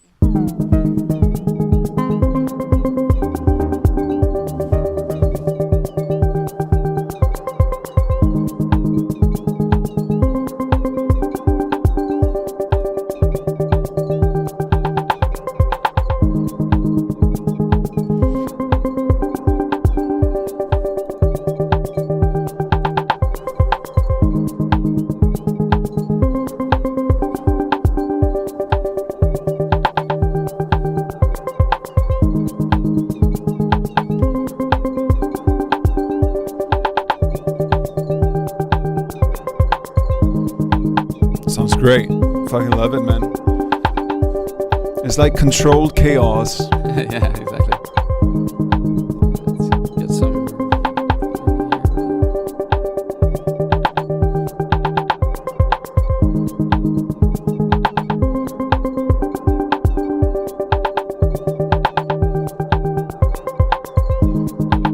I like better what it was doing just a minute ago, where it didn't. The repeats weren't. Right now, they're mainly on the. Can it be a little bit more offbeat, sort of the Yeah, we can try maybe. yeah, something like, maybe it's just random, but Yeah, that sounds. Check there. We can just like in the cycle maybe just make the variations. oh no, I wasn't aware the camera was off. It was working for a second, wasn't it?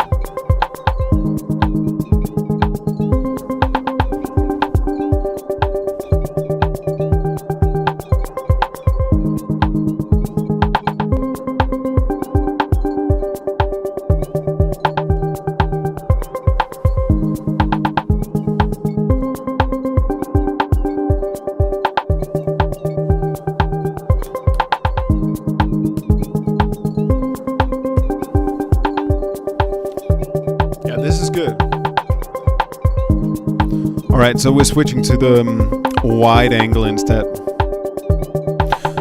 And this is the... I forget. But let's create, just within Ableton, sort of like an ambient thing with something like...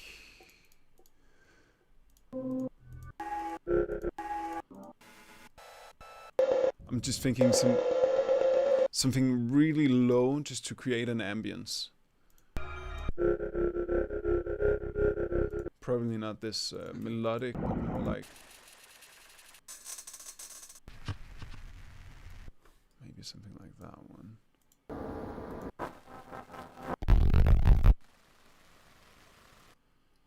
You know, instead of doing the classic thing and putting in some vinyl noise. Just this. Yeah,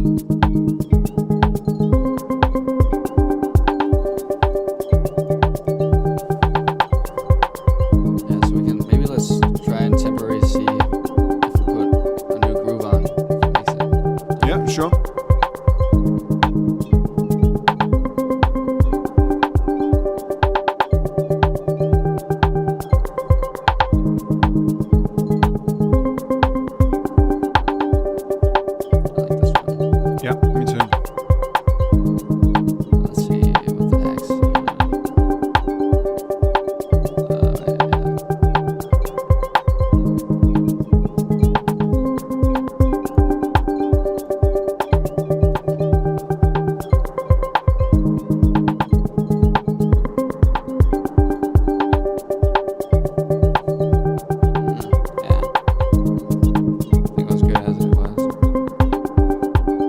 It's also when you start working on a thing and you change the groove, that's the most difficult thing to do because you got used to the groove. Yeah. That's kind of, you have to decide on that to begin with, and then you're kind of stuck with it.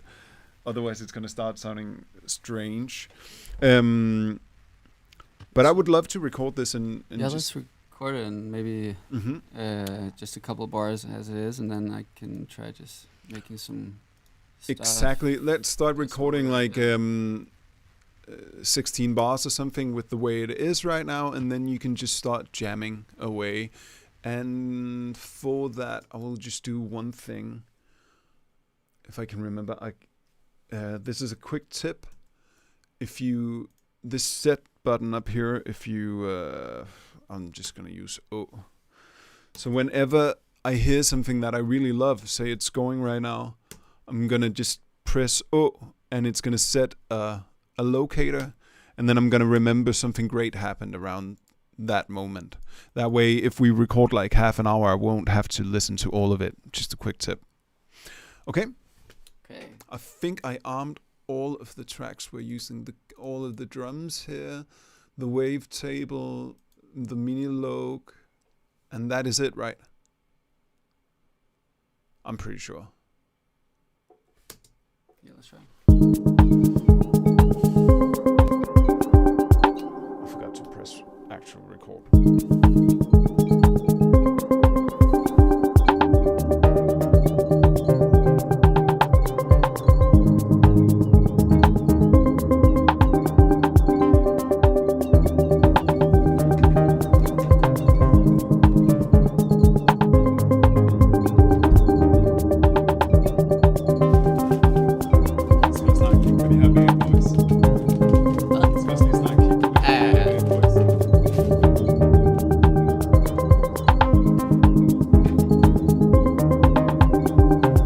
I think it's officially time to start jamming.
Can you do some more of those rolls here in the end, like where we're thinking like this could be used for breaks or something like that. Do you know what I mean?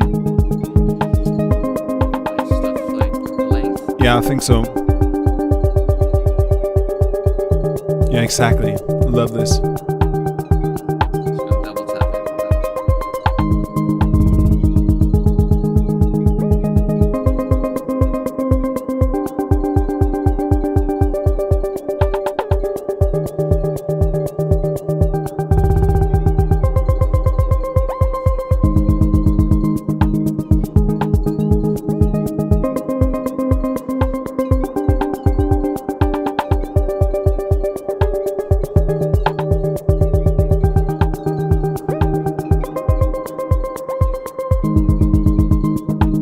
Yeah, man.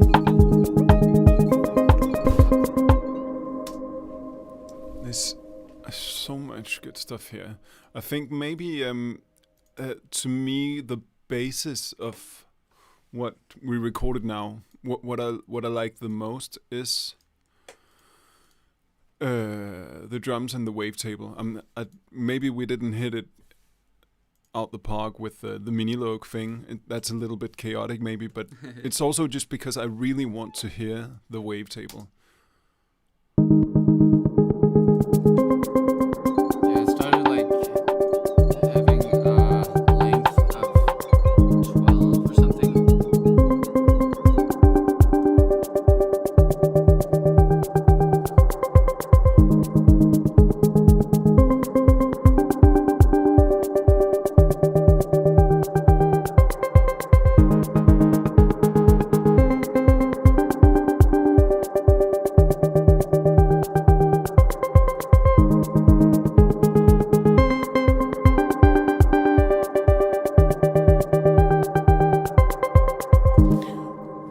What I find fascinating about this kind of working with MIDI like this is you need less, like sound design wise, because there's interest in the rhythmical aspects of it. Yeah, you can make You don't want to go overboard with like too much automation or something like that. some like really crazy textures with MIDI that I didn't know before. Like if we send this to I wasn't Tim.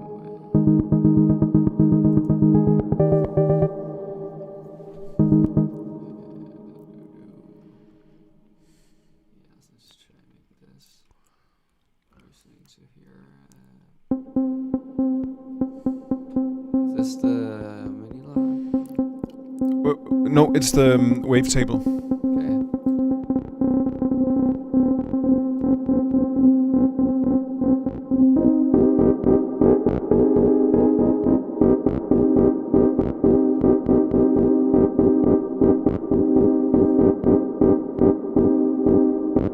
Yeah, with like the repeats, you get some really... Yeah, the bring.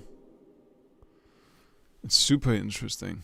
So yeah, like the fun thing to do after you've like made a session like this with different stuff going on in different channels is you can make random channels.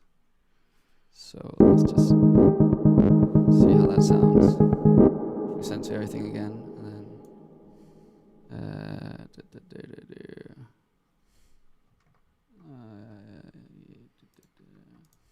should be able to work like this. Let's see.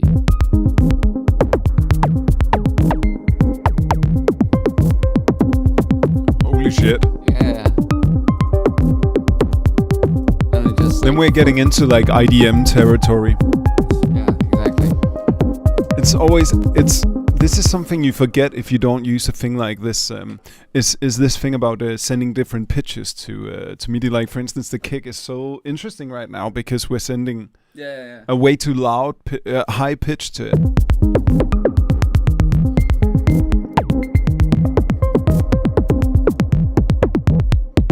This is just the kick. Hi Nathan, good to see you, man. And yeah, actually, I would say Morten is right. There's a little bit of Faithless vibe in the wavetable synthesizer.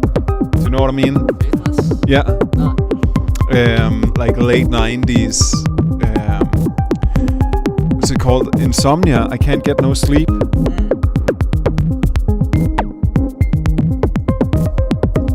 hit random a few times. I just want to hear what comes from it. We can try, but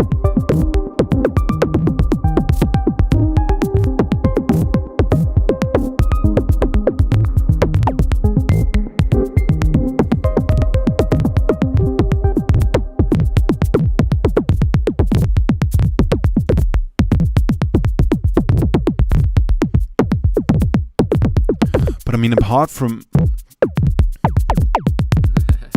yeah.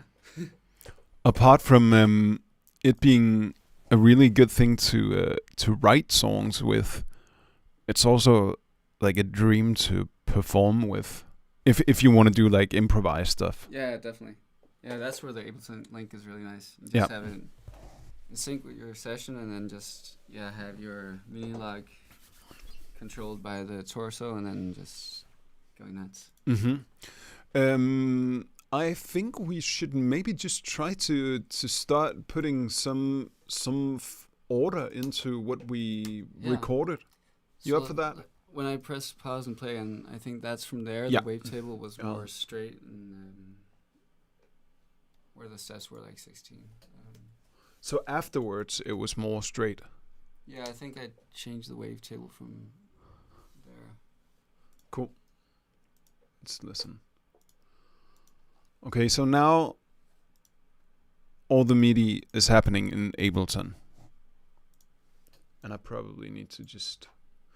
We recorded it out of the grid, so I'm just going to start out by... Yeah, the funny thing about the melody was that I felt the one being like from step 3, or like, you know what I mean? Yeah. From...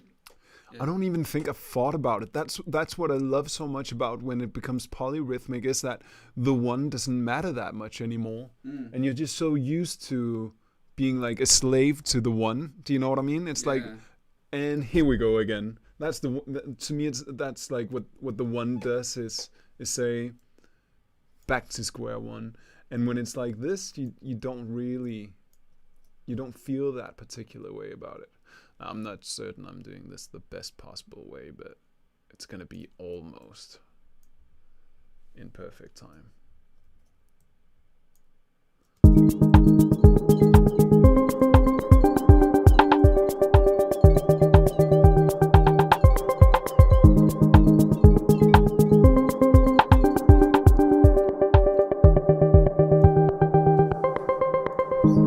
So I don't know about you, but my first idea is definitely that this synth is gonna sort of like appear from nowhere. You know what I mean? Like it's gonna be all the way buried. Maybe even more than this. Yeah, definitely.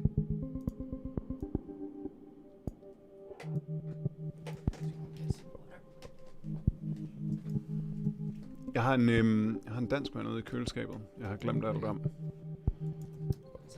Ja, gør det.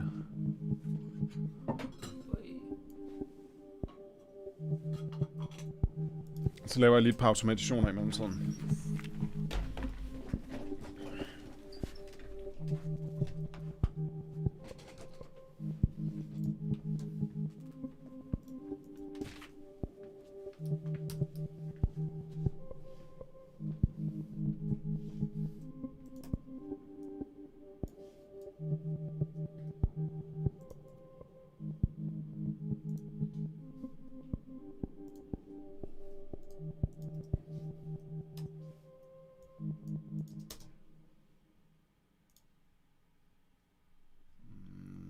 No, too low. We're gonna like pick it up from like minus 12 dB, I think.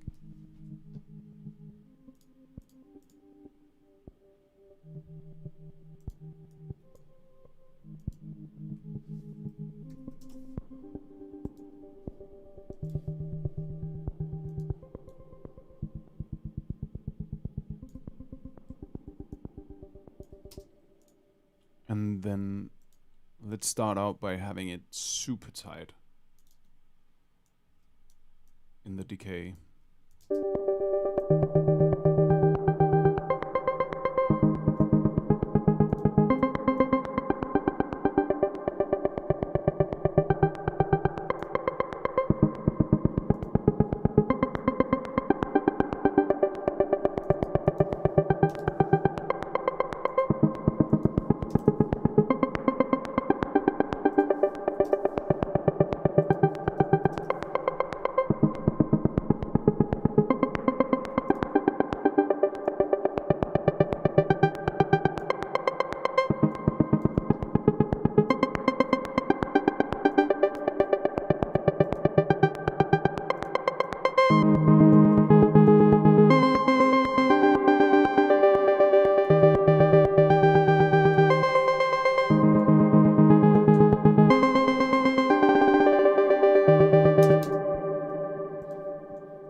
det er fint. Ja, brug det der. Det er så fint.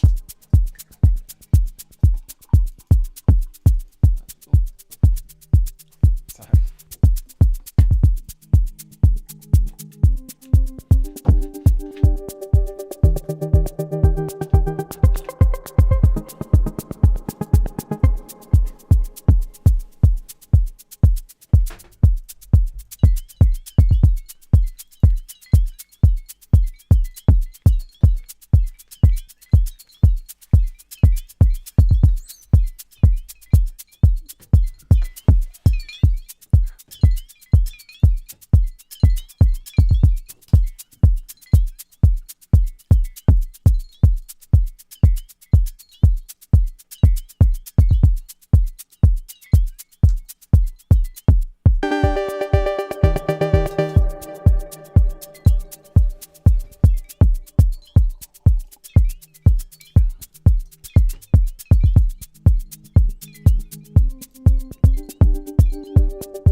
Control the attack as well on the wavetable.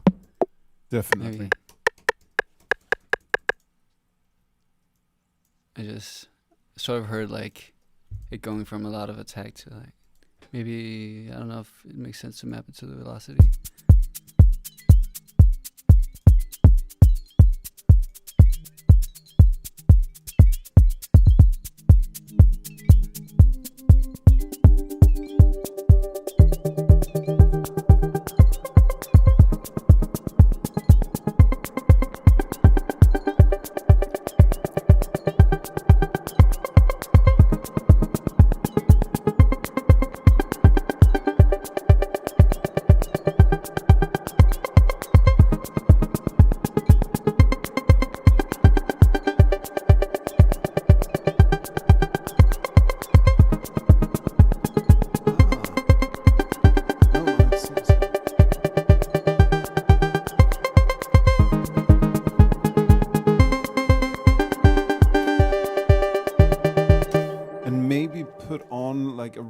Signal to the release times, because it's just nice to once in a while have that longer release going.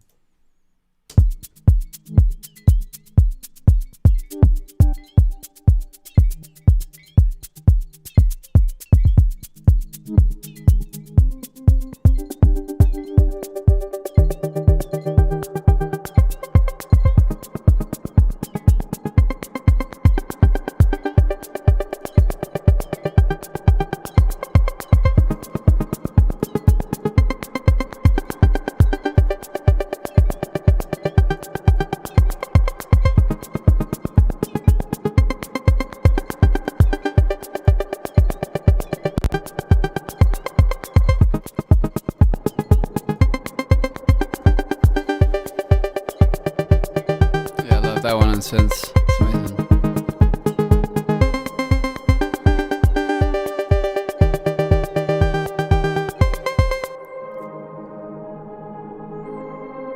So much vibe.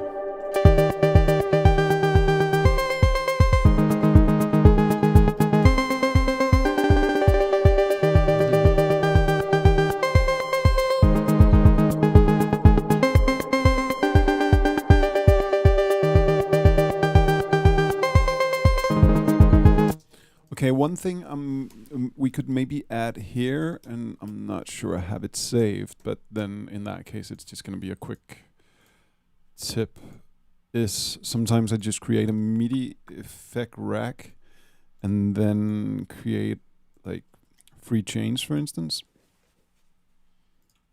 and distribute it. How is it that I do that equally? Do I need to do this first? I can't remember. Yeah, so like that. And we're going to choose the chain here.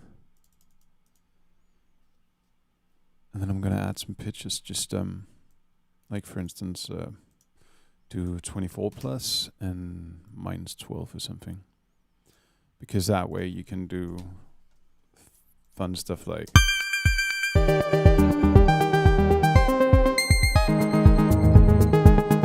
and use that in breaks. It's a fun way of automating rather than doing it in MIDI. It's so much faster.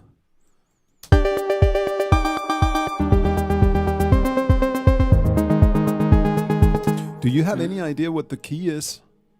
Well, it should be C because I didn't change anything. Yeah. Okay. So, is it major or minor? It sounds major to me. Yeah, I don't know what but the scale is. I'm bad at that kind of thing. Let's just hear because I want to.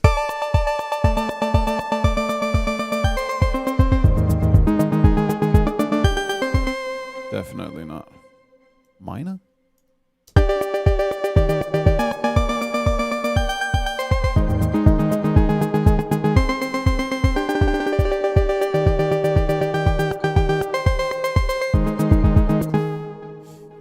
Mads Danielsgaard, of course, yeah. Yeah. Wow, sker der, drenge? Husk at få noget luft. What? Sker der, Mads?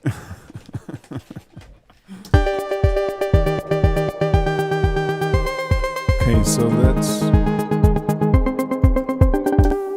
I feel those like repeats could be a nice way of like going to the next part where like... Exactly. And where are all the repeats? Can you... Well, we had one there, right? But maybe later on, or... That one, yeah, it's beautiful.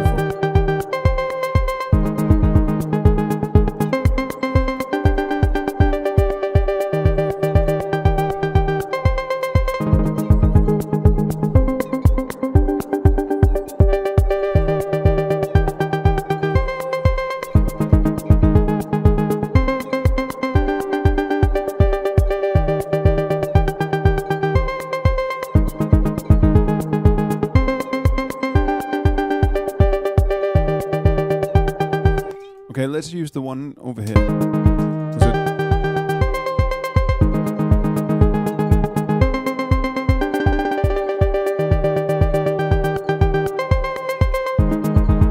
it? And where do you hear it restart? I think I hear it restart right. Yeah, that's the thing, because like there was divided into like 12s or something like that. But it kind of like maybe we go from like the 12s, and then when the bass comes on, we go to the part where the chords are more straightforward. I think it's later on. Okay, let's try to cut it here and then see what we can find over here. And I probably need to cut this as well. Just a second. How do I do it like that, perhaps?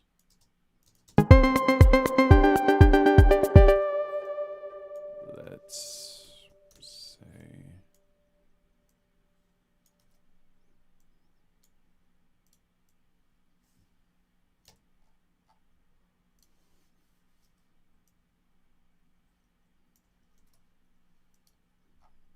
maybe like that.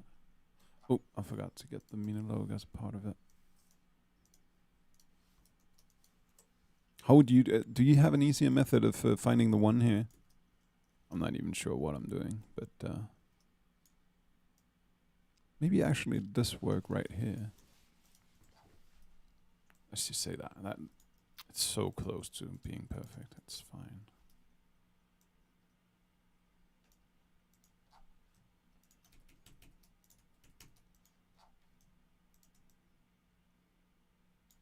Okay.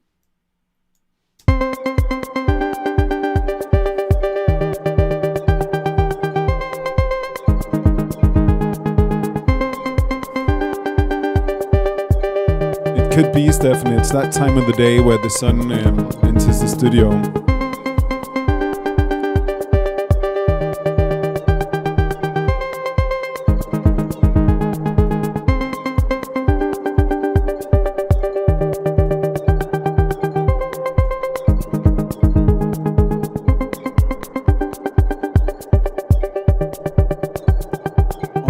goes over here. So it looks different.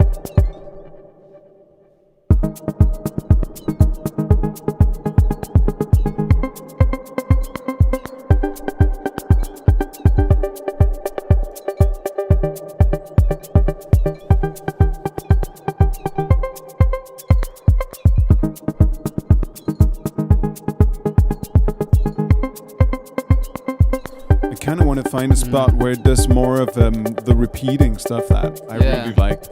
Maybe we need to cut it a bit.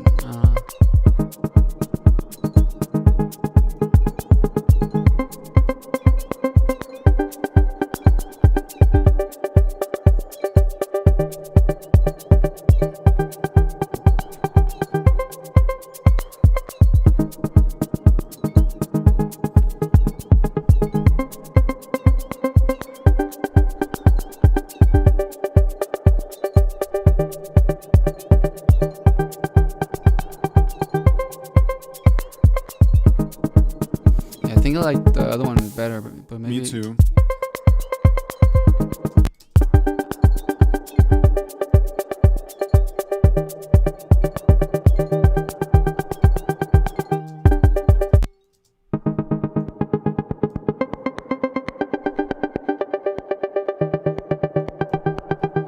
Did we not record the ones where there was like loops?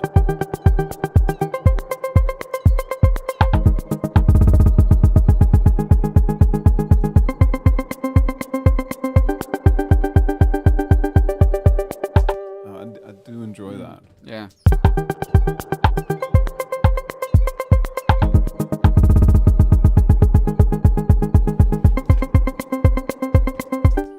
All right. Yeah. I totally forgot about it.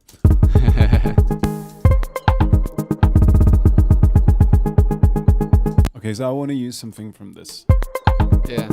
Yeah, it could be a nice way to get to another place.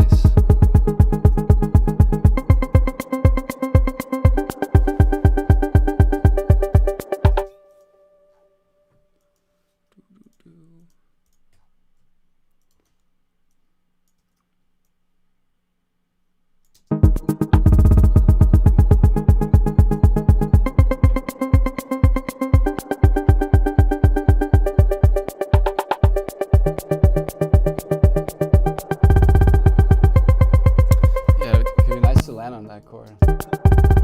Just before.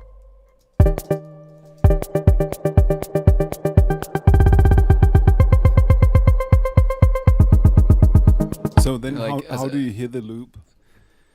Yeah, that's a good question. Maybe if we go back to the loop before, I think we should cut it up so it makes more sense in a way.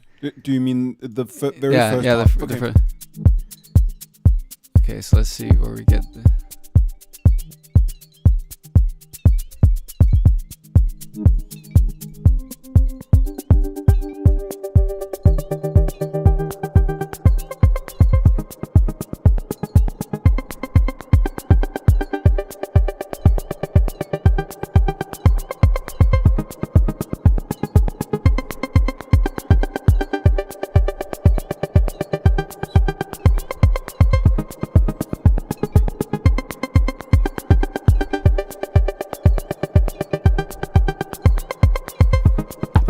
It's actually quite nice that way. This is how I hear it, like one. Yeah.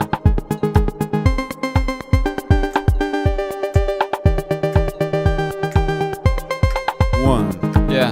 That's maybe we should just like remove the one bass note just before the one, the deepest. Okay, let's.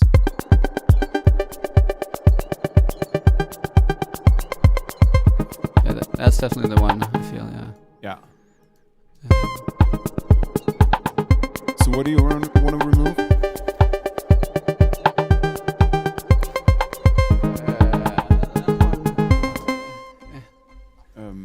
I don't know.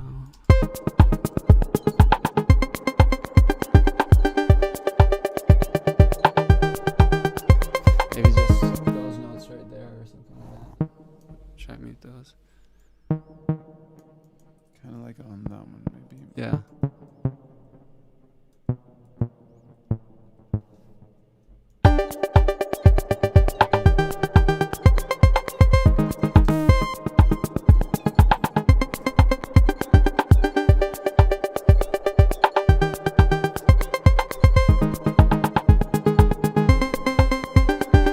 anyways, let's wait removing stuff before I kind of want to add what could be a bass to this. Yeah, Maybe definitely. just hear Yeah. what the low, only have the lowest note, and I guess. But maybe just we to hear should. that quickly. We could use the diva and just say the diva, and use the lowest note. I sort of like the idea that you think the one is different until you hear the bass. Maybe. Yeah, Like we yeah, we're just it's like not we- going to come in instantly. We're going to wait Yeah. until later.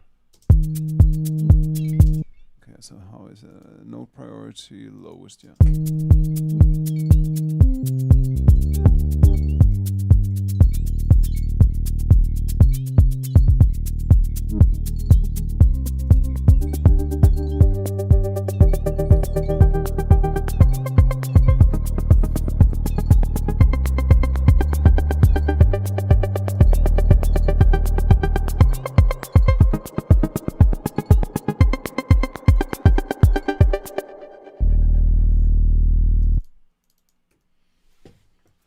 Would it be easiest to just erase all the other ones and then we can start like selecting which ones we like? Yeah. How would you do that? Something.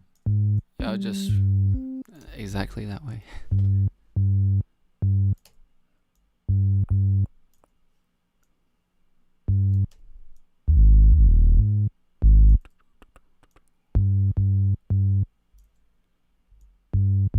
But this is a way of working that I kind of I don't know how long you've been working with it, but you sort of have to get your mind around it's so much easier to work in, for instance, Ableton, but also every other program if you just follow the 4 beat. Yeah. Or like if you are 6/4, for instance. But this way of constantly evolving, like you can't really. It's much more difficult to tell when it loops and how it loops, and Yeah. there's like a mental gymnastics for me right now of getting it to work because I'm not used to it. But I like that because then probably I'm gonna do stuff in the wrong way, which ends up making it sound better almost because I have no idea what I'm doing. Yeah. I always feel like when I hear chord progression I really like, then I'm like, oh, this is different. How come it's different? And then it's because it's in something else in 4/4. You're like, yeah. Yeah, because we've heard everything by now. You know? Yeah. It's like we've heard every single chord progression there is. I'm even getting a little bit fed up with sort of the very jazzy ones because it's as if we've decided on which jazzy ones are like usable in pop music, for instance, and then now you just hear those all the time. If people want to make edgy pop music. What kind of track are you thinking about? I'm talking about like Charlie Puth or something like that. Just like pop music, but it's made to sound like Stevie Wonder or something.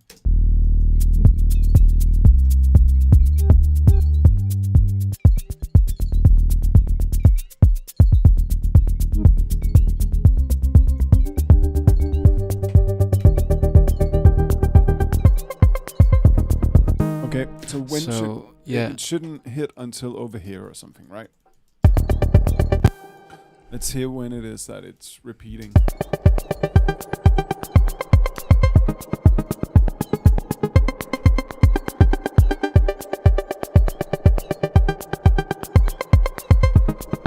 There. Yeah. And then also the rim. Yeah. The rim there, probably. Okay, So that's not maybe- the right note, I think. Can we use the new thing with Ableton of choosing the scale, perhaps? Scale like that? Does that work? I've never tried it.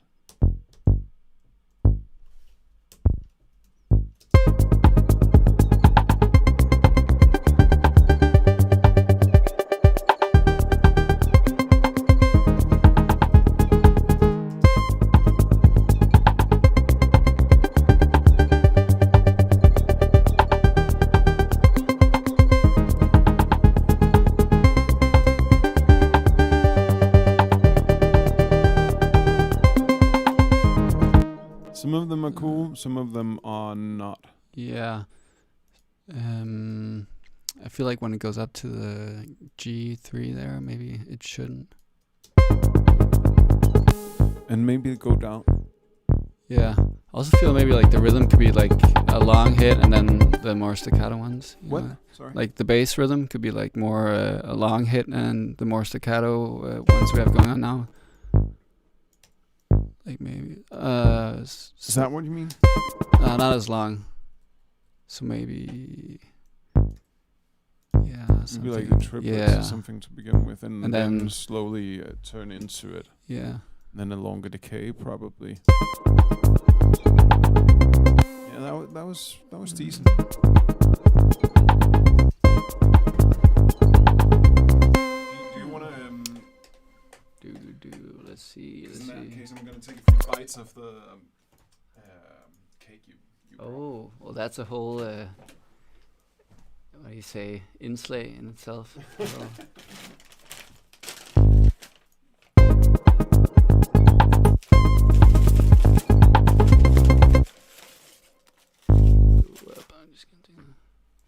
Yeah, so maybe we should introduce what I got for the coffee. That's a whole lot. Yeah. Do we have some coffee to go with, or are we? I can make some. Okay. And I should. Maybe you just want to. Yeah, I'm just gonna try. With the camera going. Yeah. If you're cool with that. Yeah. Okay. And Asbjørn is watching, so there's a lot of pressure. Oh no! Oh. Okay. Like get in the loop there. For this.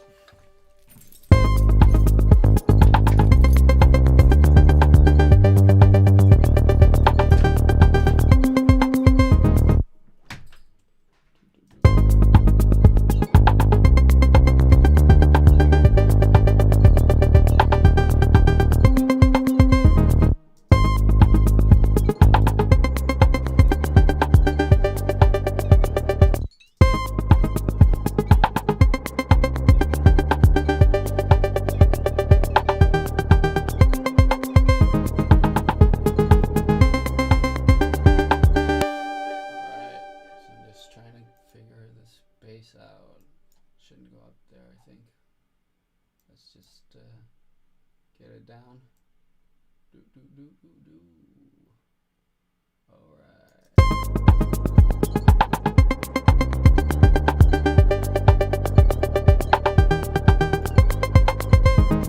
Maybe just keep it on here.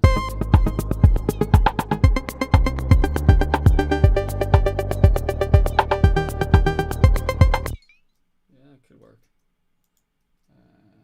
Let's get some more bars here. All right.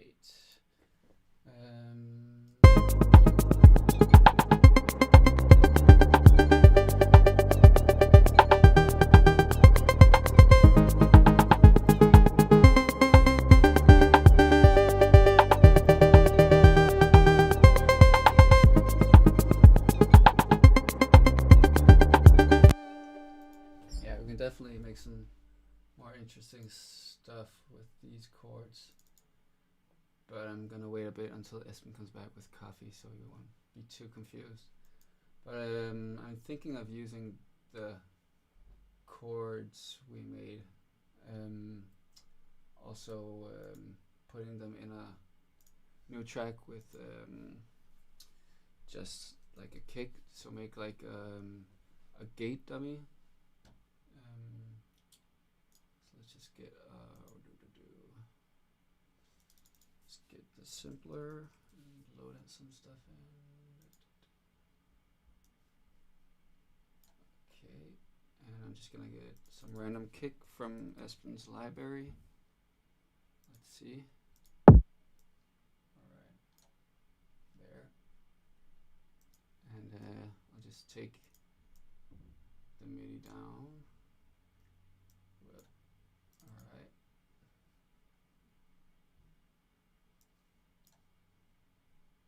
So what I'm doing now is I'm trying to make like a gate dummy so we can have some gated stuff that follow the chords.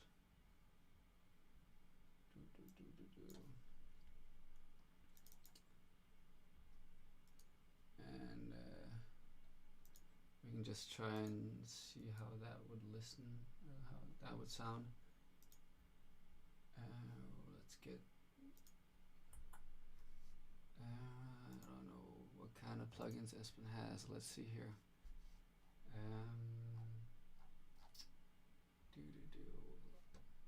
Maybe we'll just go for another wavetable.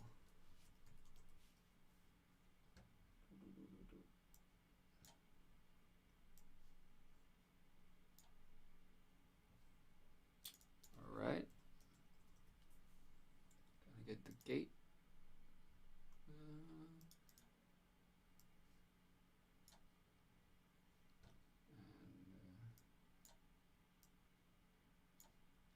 Put some reverb on.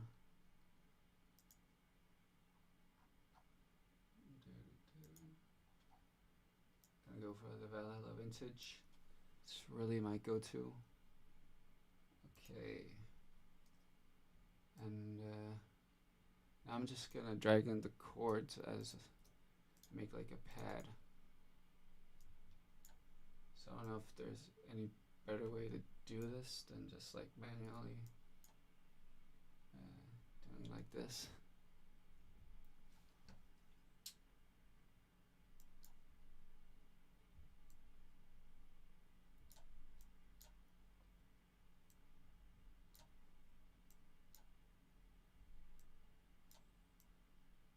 Something like this.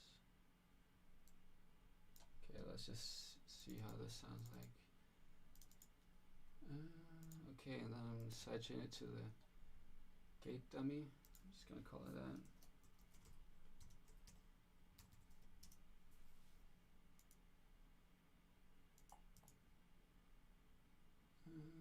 There we go. All right.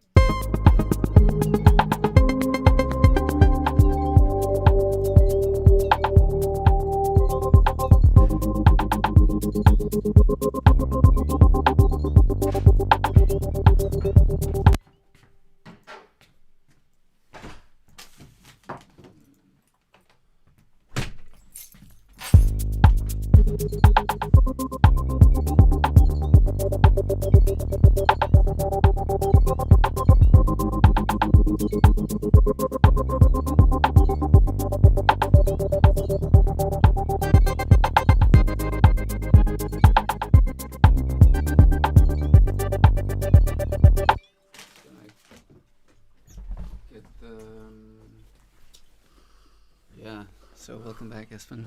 Thank you. Let me get my headphones.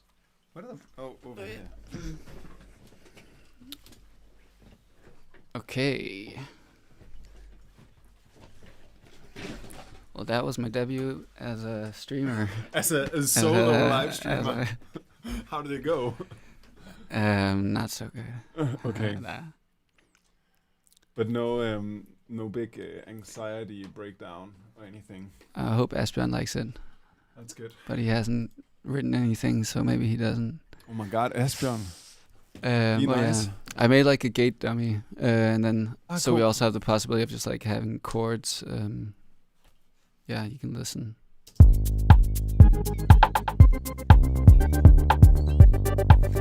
Yeah, so I didn't really get to. Some of them are not. I've never used this technique before.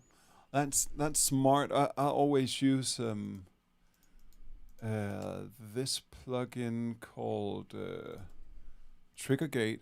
But this is much. Oh yeah, cooler. I know that one as well. Yeah, but I mean, like you can also make your own presets in there. But I don't know. It's yeah. Stefan writes, "We found a new host, so maybe you actually just made me expendable." I mean, like in this way, you can go in and like also change velocity on each Exactly, and stuff. so Yeah. But yeah, I should do that because then it's also you can then you can use the groove on that, and the groove can be exactly the same. Because if I put on the trigger gate, for instance, then you have to match the swing. Yeah. It's just a pain. And you can just have like everything to that gate, and it's just like it's really good for like floaty stuff. Cool. But yeah, now like there's a reverb before, which I don't know. It's also quite nice having it afterwards. But I didn't get to changing all of the MIDI to like core or like pads. I like it. It becomes sort of it becomes a little bit more bicepy. Yeah. And maybe I think we should add some vibe to the rim shot. It's a little bit boring to me. Yeah. I wanna maybe something like this, and then I don't know if you know this trick that I use a lot is using the convolution reverb and then using really bad convolutions. So like like this, for instance.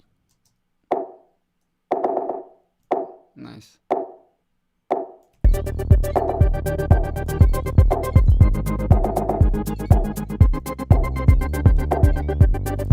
Yeah, another trick with the whole gate thing. On like your drum bus, I just recently started trying it on some stuff. It's really nice. So do you have sound toys? Yes. Which ones? Echo Boy. Where I can't see sound. Are you on VST Freeze, perhaps? Maybe. I don't know. No, I don't where have I'm- Echo Boy. Okay, do you have another delay? or Yeah, I something? use Valhalla delay. Okay. That one is spectacular. Do you want it on the wavetable? No, on the drum group. The drum group. Okay, Yeah. interesting.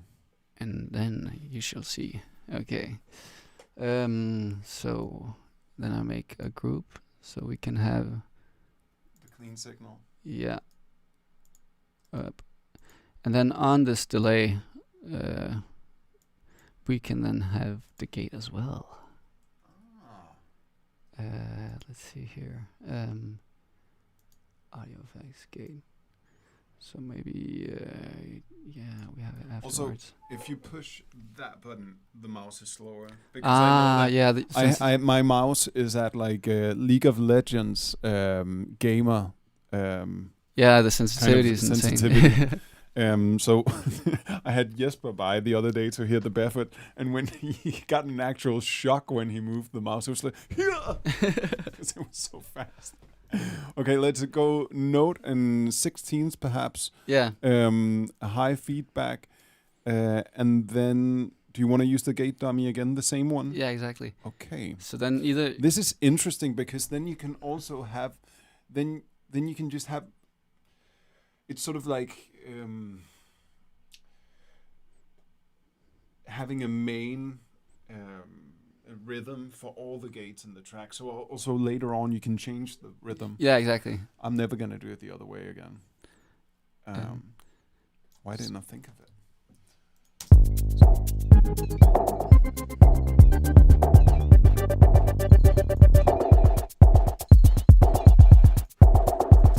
So yeah, and we can also choose to flip it so like the delay comes in the spaces. So that's cool. Sounds pretty.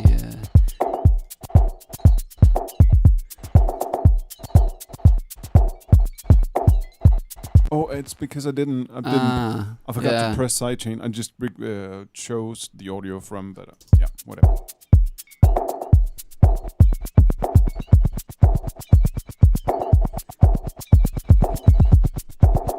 Yeah, and get some like really nice texture in your drums, like distorting that chain and doing all sorts of stuff. Maybe if I have this sidechain track already set up, and Ah. it's got this one, the tempo multiples. So then, for instance, I would just like to see like how long we should try to hold it. For instance, it could be 15 milliseconds. Okay.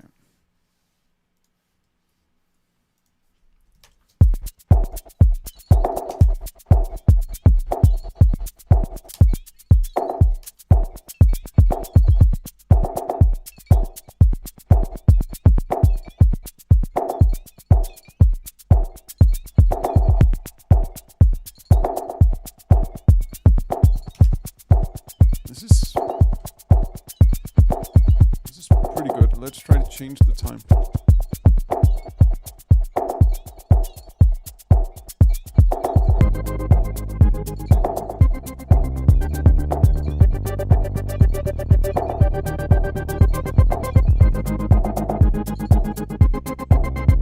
Yeah, man, that definitely adds a lot. It's good with the fast ones.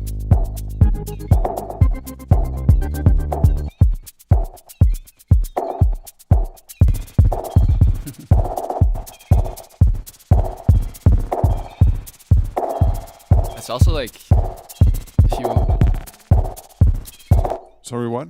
you can get like a really short like echo on to do like some sort of flanger stuff, and then only have like those hits on like the gate. That's also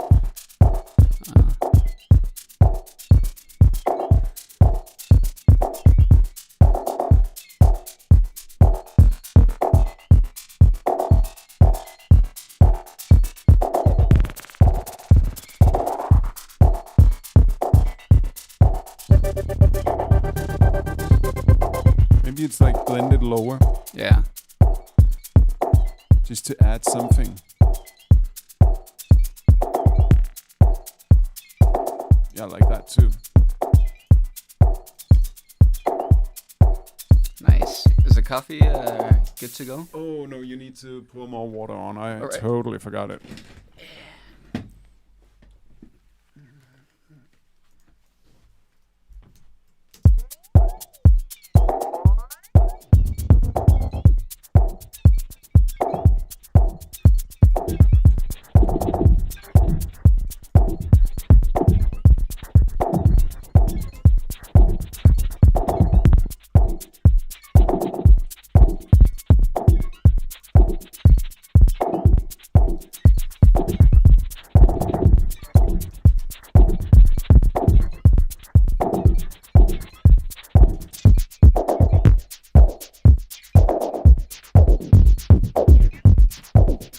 Damn.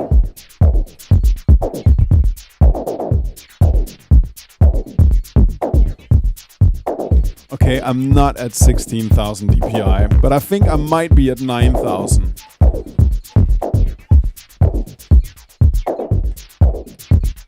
Talking about the mouse, the mouse sensitivity.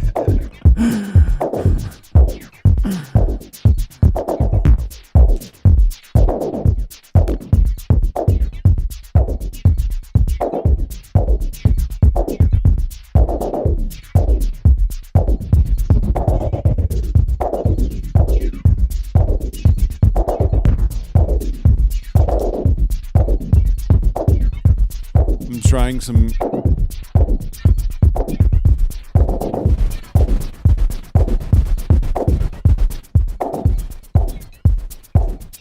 stuff with a pitch algorithm here.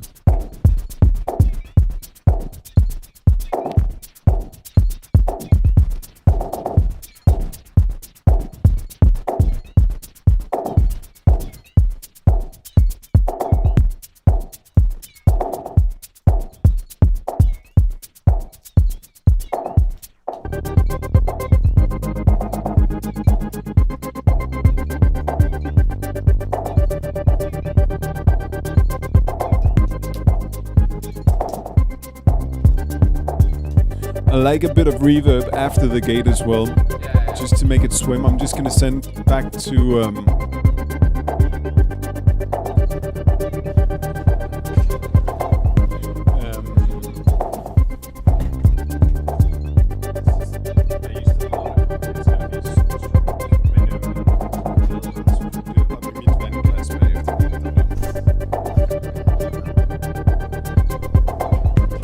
Sorry guys, the live stream is priority number 2 right now, and coffee is number 1. So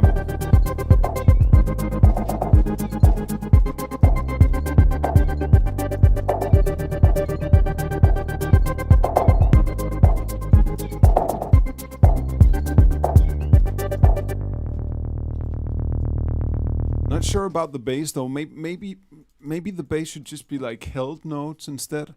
Yeah. It seems a little bit messy to me, but let's do held notes and then we can use the gate now, right? Exactly. Gate everything. Okay, so I'll do a legato here. Where's your coffee cup? It is here. All right. Some fresh brew.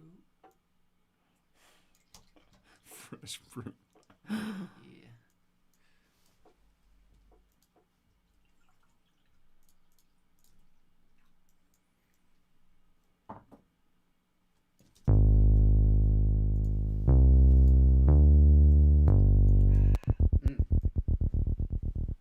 Acceptable. Yeah, I'm gonna eat my Berliner. I want mine too, yeah. We should probably, we're just gonna eat the cake, mute the mics, and do a little bit of production, but we're definitely gonna mute the mics while eating, otherwise I think it's gonna be a bad experience for everyone else.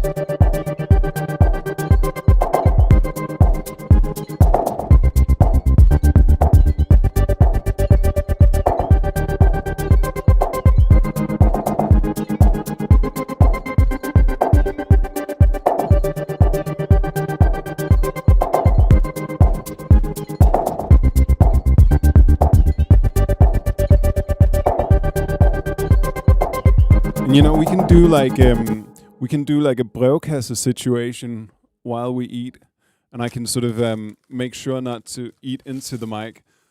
But if you have some issues in life, we'll sort them out. Do I have some cream here? A lot, like a lot, and sugar.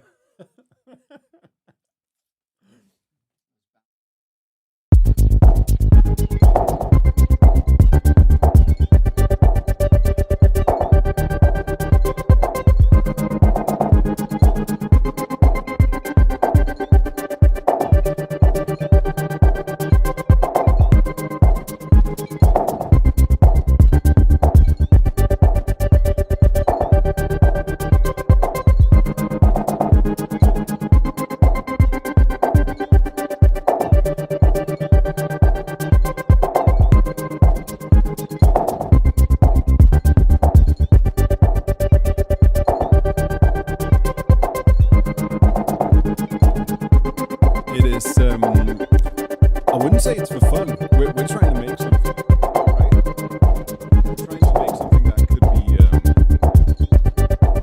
a song to release.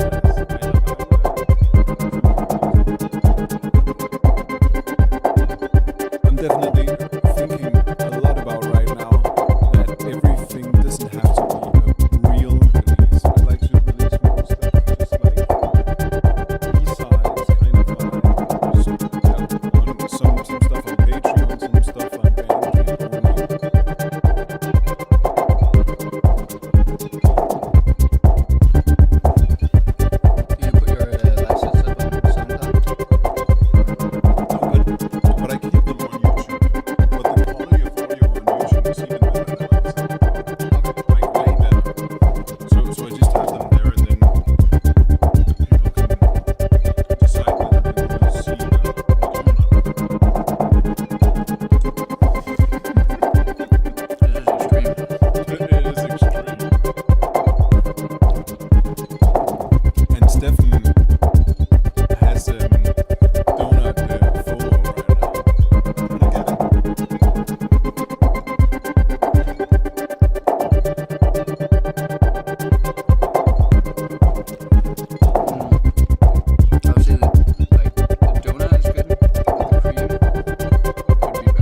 if it's really great that that the shake is so like hi-fi right now.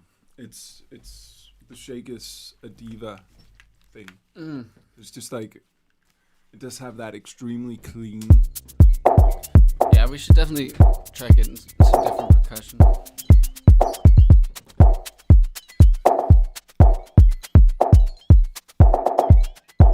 Should we try the hat from the TR? Sure.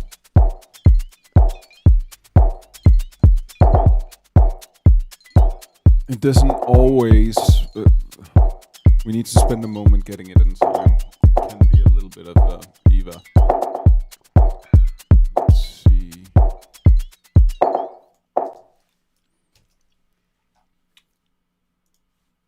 Okay. Out.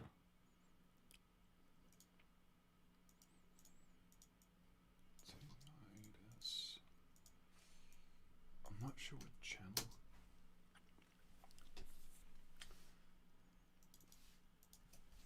And I'm not sure which MIDI key it is. Let's see. Maybe it's in the utilities here.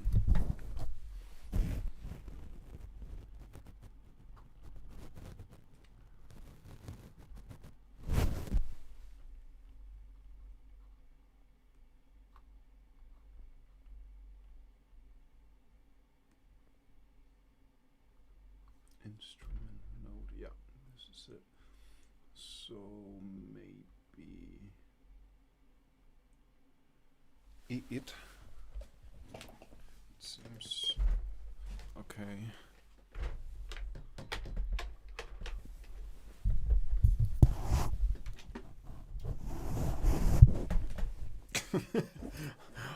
I'm caught in the web here. So much gear. And let's just clear it. It has some great FM hi-hats that I really like.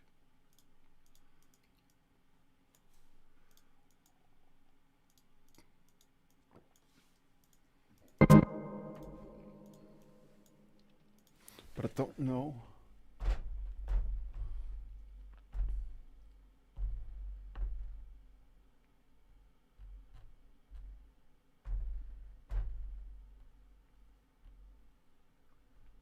Channel.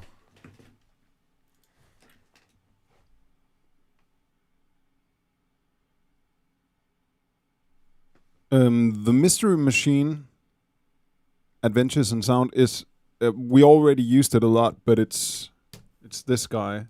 It's the torso. It's not out yet, but very soon.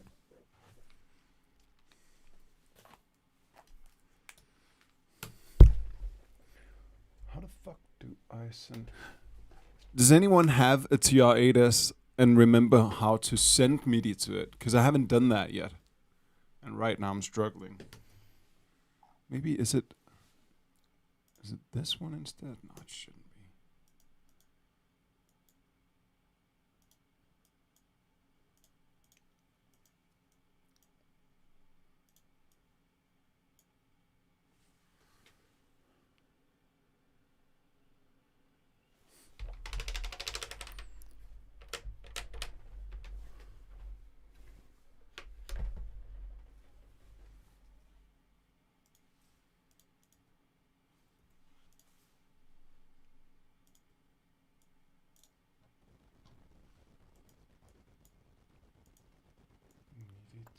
TR-8S audio from 910.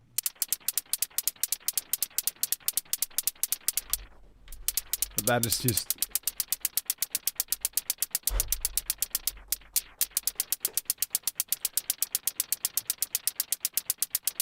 it's just itself right now.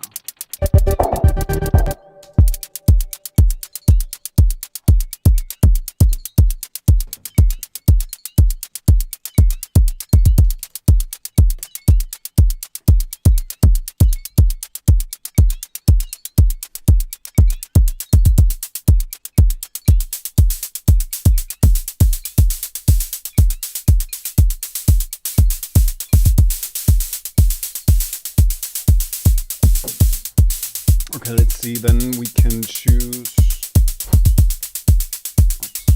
one of the. It is the.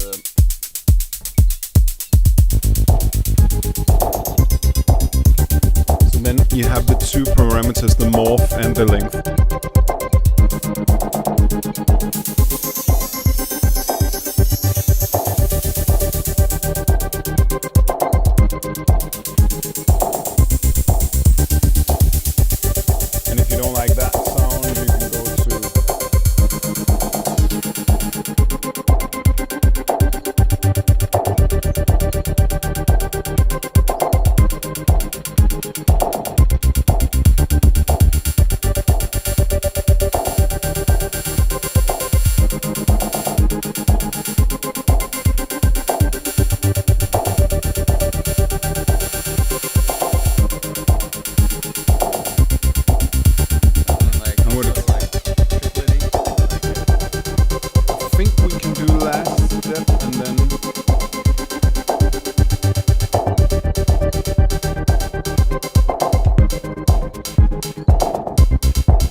Record some of it.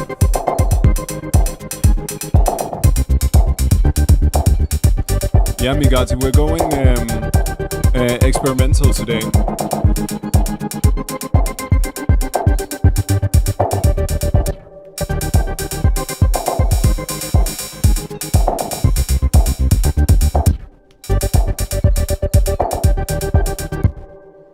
I just need to. There we go. Okay.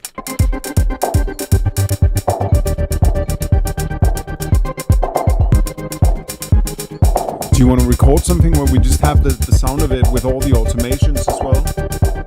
I want to record just like... Yeah. Okay. Oh, wrong track.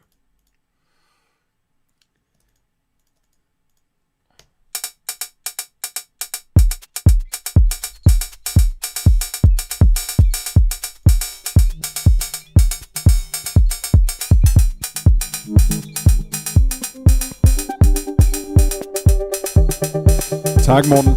Morten synes, det lyder fedt, så vi fyrer den af.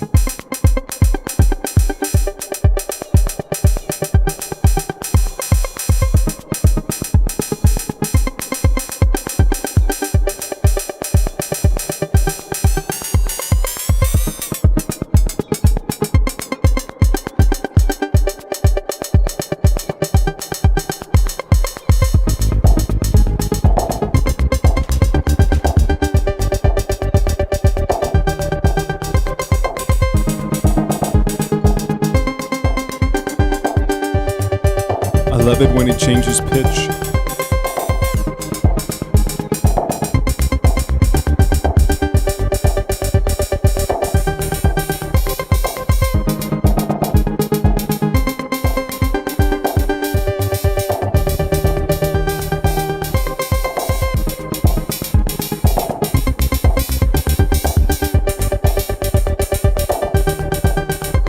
Gonna make it even simpler with the hi-hat.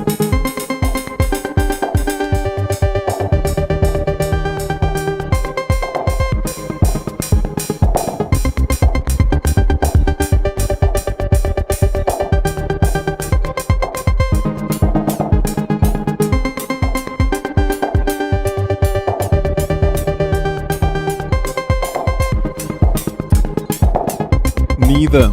It's coffee.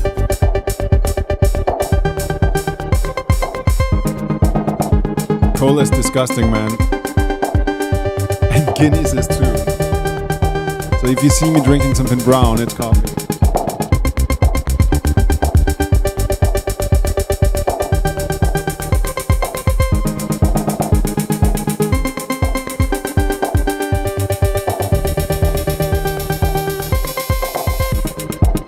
There's some really good fills to be done with that one.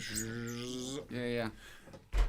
But I really think it's good, this machine. It's, almost always when you buy a new machine, you're a little bit disappointed. I think so. But with the Minilogue and the TI-8S, those are my favorite machines I think I ever bought. Just because they're so good for playing live, but also for using in the studio. It's got both of that. It seems like this guy would be another one of those good purchases. Then I want to, because you brought a spring reverb, a real spring reverb. Yeah. I think we should use the oak host through the spring reverb. Look at this crime scene. Just want to show. That's disgusting.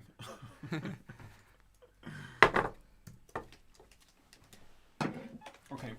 Yeah, I'm really dying to listen to the spring. I haven't listened to it yet.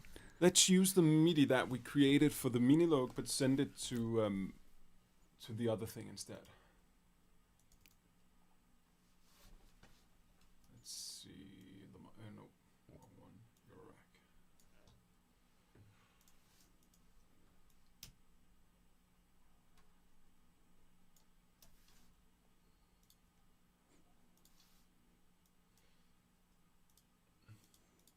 And then I need some wires.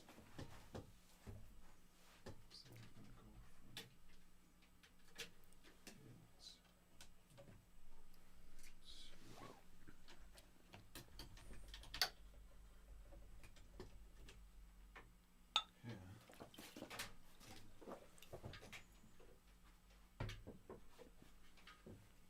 And let's see if it works.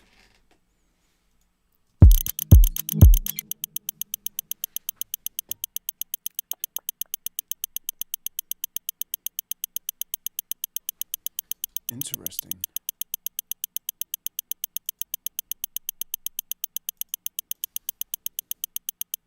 It goes here. So that's not it. Oh, 9, 10. It needs to be 1, 2.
Den der larmer noget.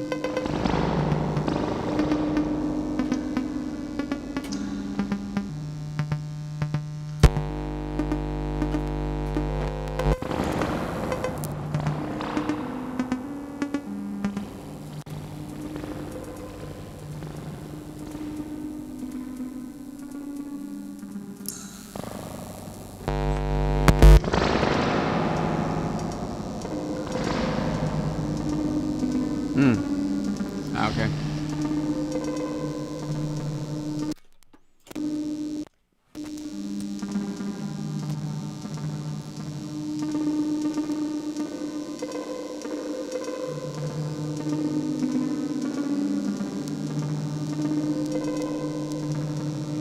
Okay, let's try the other spring then. Yeah, we'll go straight into.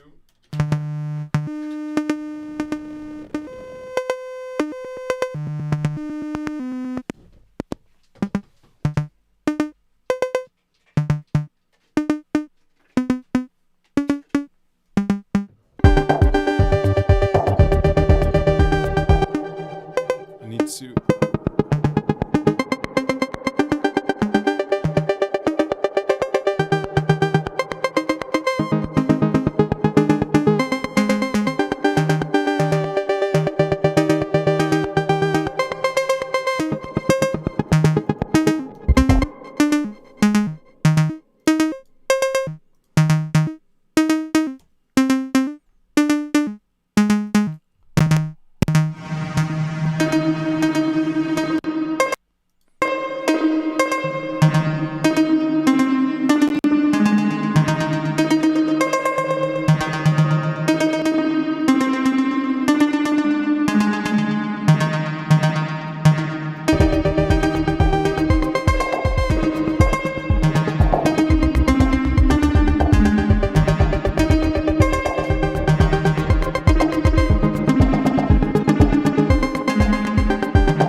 chords, and let's just hear the bass, perhaps. Because I think, to me, I think it's got to be either or. It's going to be the melody or the chords. I think both of them at the same time will be a little bit messy. Yeah, like otherwise get the chorus all the way low passed, and then. But yeah, it's nice. Yeah, for maybe sure. We'll definitely make that one more like of a lead.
That's all the way up. Is it this one? No. It's because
it's just with the simple sine wave type of thing going on.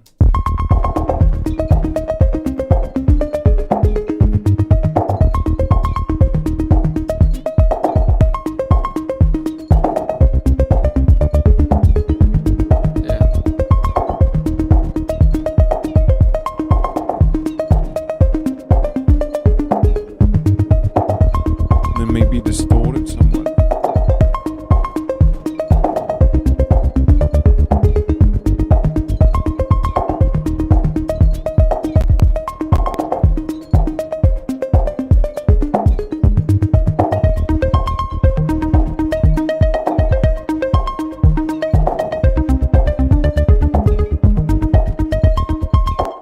Such a magical plugin. Decapitator. Yeah. Just makes just about everything better.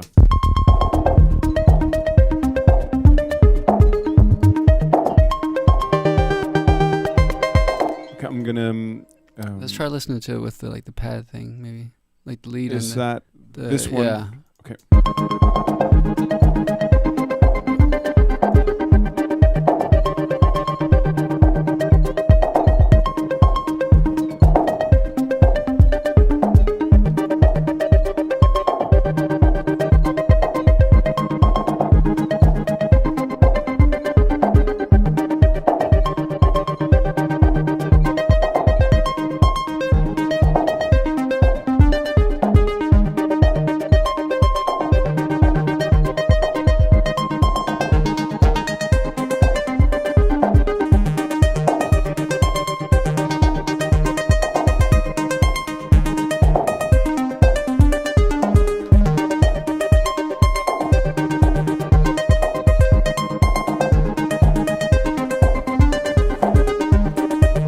And you're right, it is the old coast.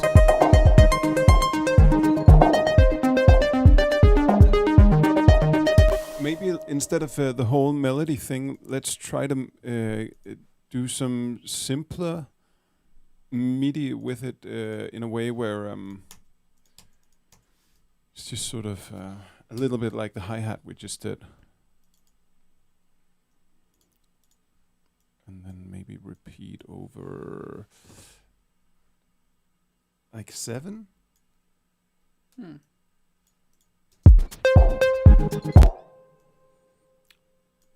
probably longer. Maybe 11.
Thinking about the wavetable, what would happen if we just moved it? Wait, because I feel like another Make the grid smaller. Maybe there.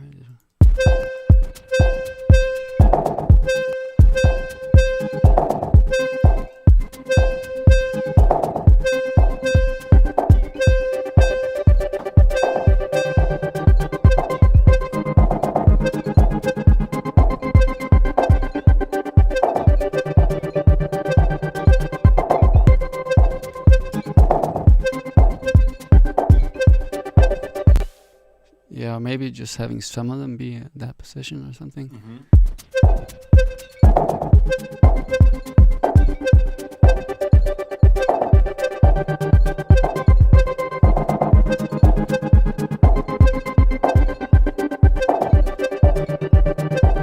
Yeah, I was just thinking about like some maybe getting into groove a bit different. I would like to try to extend this one to just make it a little bit longer in its loop, and maybe.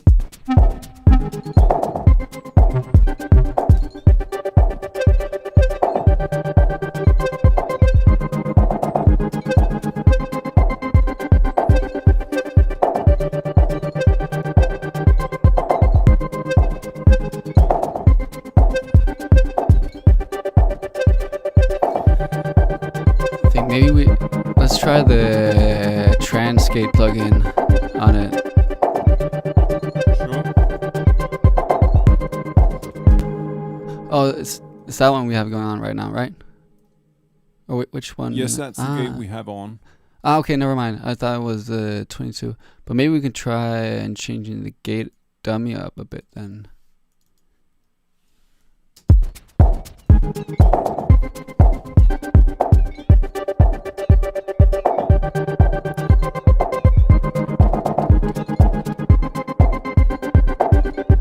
It could be fun. Let's try to hear the trigger gate, because that way that will be steady over like a 1 bar loop. But since the chords aren't, maybe it's gonna sound interesting. Let's hear.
Stefan, I think it would, but it's going through a reverb with like a 74% mix, so the attacks are almost lost anyways.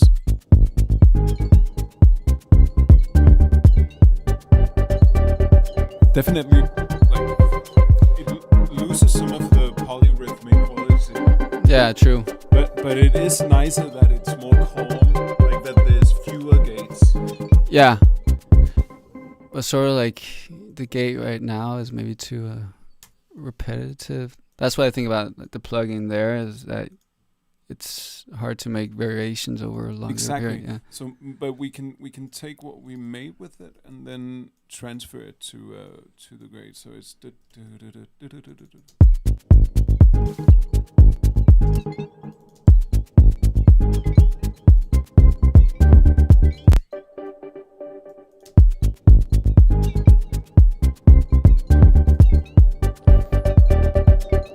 yeah, sort of like how it like starts slow and then the gate sort of doubles in time. Yeah.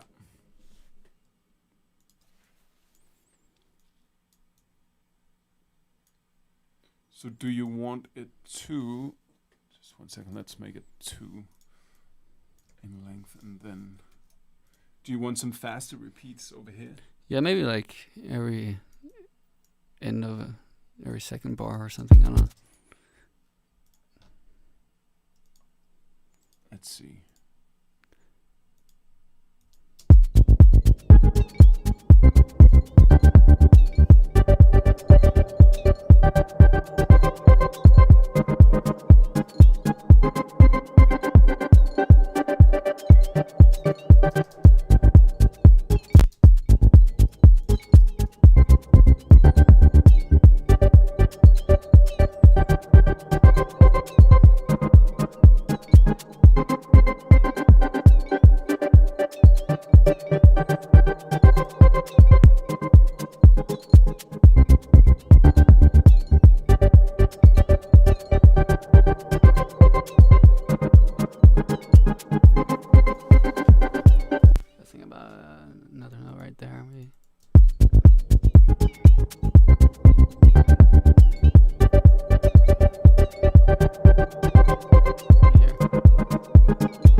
Maybe that one. Maybe even both of them to leave some big spaces. Yeah. You try again on groove on? This one? Yeah, but it's not the right one. Ah. It's not the same one as... but we can extract a groove real quick. I think we need to do that.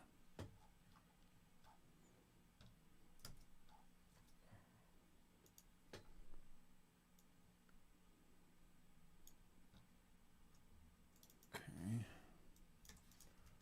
Just going to shorten them. Something like that. Like that.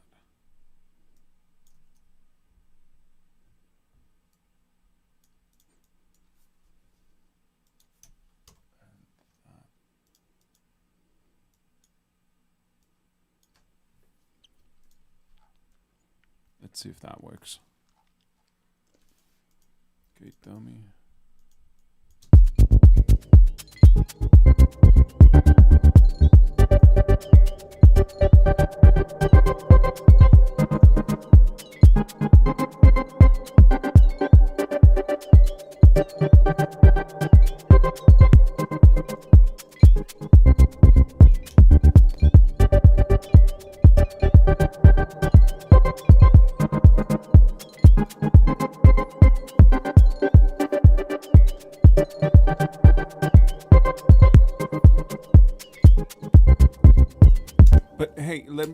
Sorry about that. Are we going from, like, are we using this as the intro? Sort of the other wavetable track? Yeah, I guess.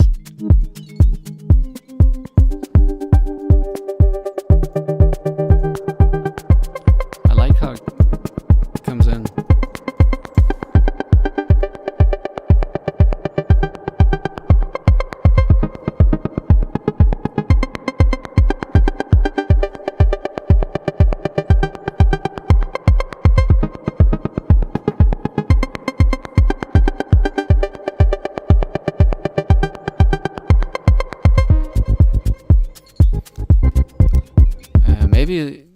should remove some of like the accent, so it's more straightforward in the intro, like, and then we get more groovy here. If that makes sense. So you want the velocity to be less. Yeah, maybe like on the first wavetable one. So more just like. Let's just use this one perhaps, and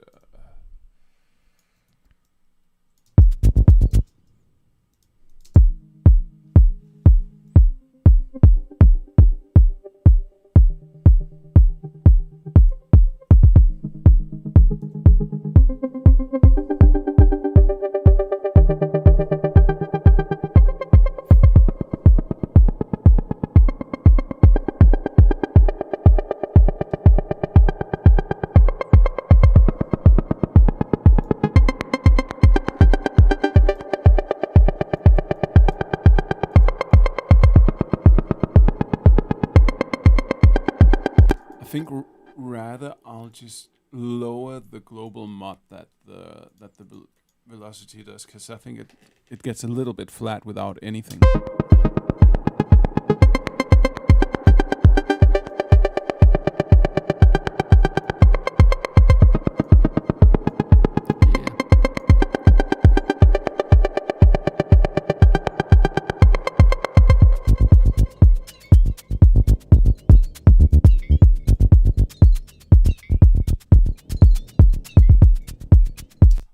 That was actually kind of nice that round. Let me hear it with a little bit more.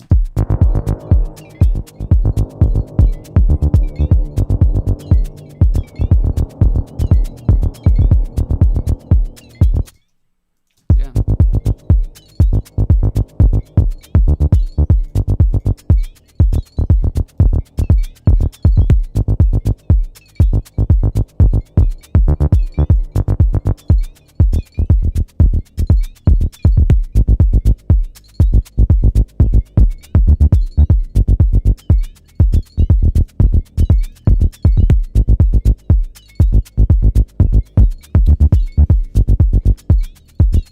The hi-hats in maybe also from before. Yes. The recorded ones. Yeah.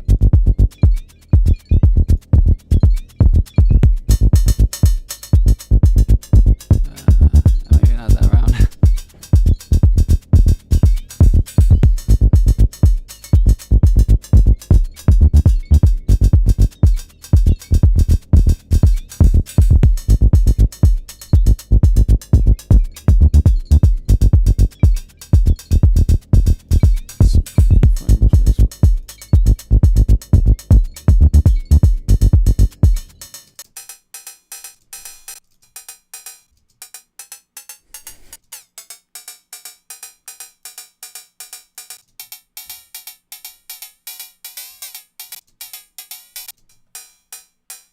I think maybe we should do it from the simple.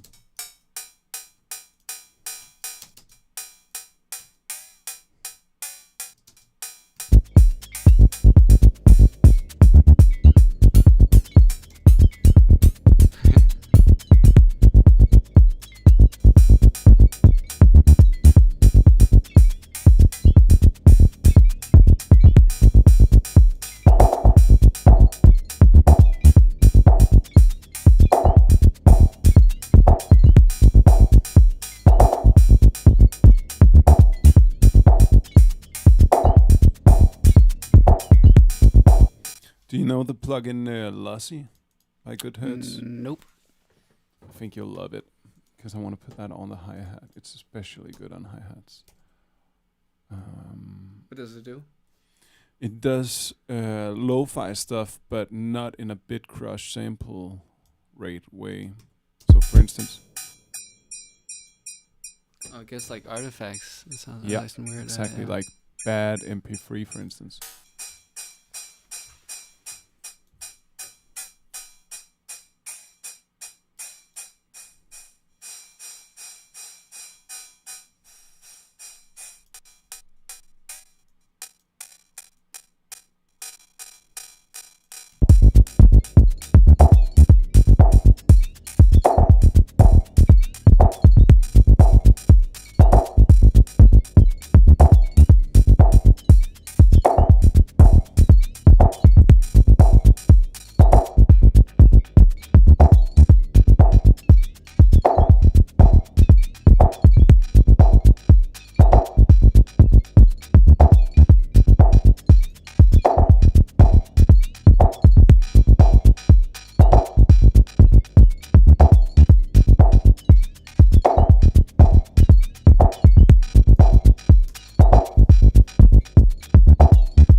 to change like the. I feel like we're sort of going for like a sort of drop here or like a different vibe. Yeah. When so we have like the intro melody. Maybe we should go like this. Oh wait. It would be way easier. Just Yeah, okay. Sorry. Let's set the one. I don't think I did that with this one. Here we go. There you go.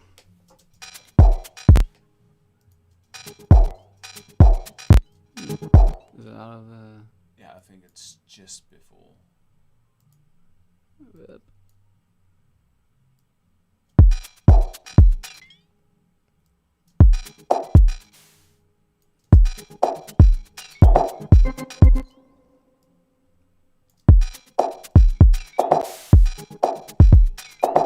Yeah, so something like this.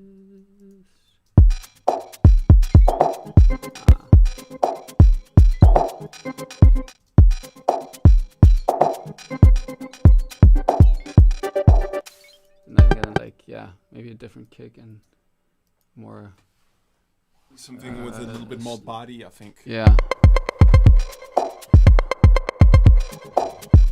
We should probably use the groove again now.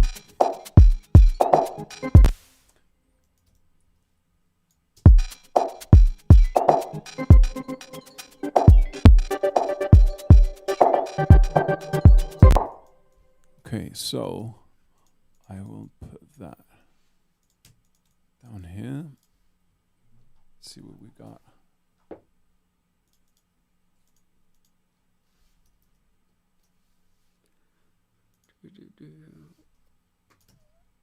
I mean, like, yeah, depends on what kind of track. Because, like, I feel you could also make a whole track with that melody that if it just, like, changes over time, maybe. For sure. But, yeah, let's try and make this part and see. I like the first one. That one? Yeah.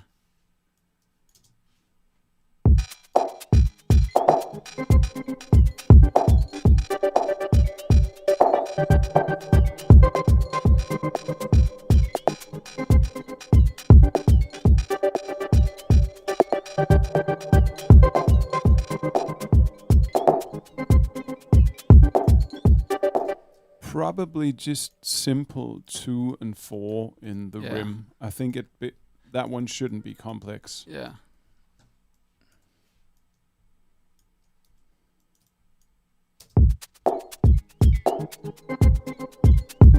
Yeah. Skip that one. That would be cool. And then, well, basically it was just because I forgot to loop it.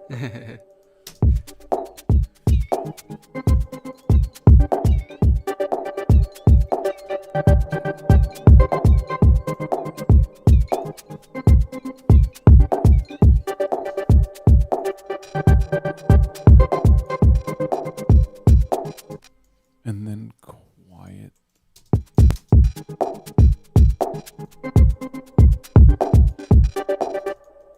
I was just thinking, instead of it being every third all the time, then let's do something like this.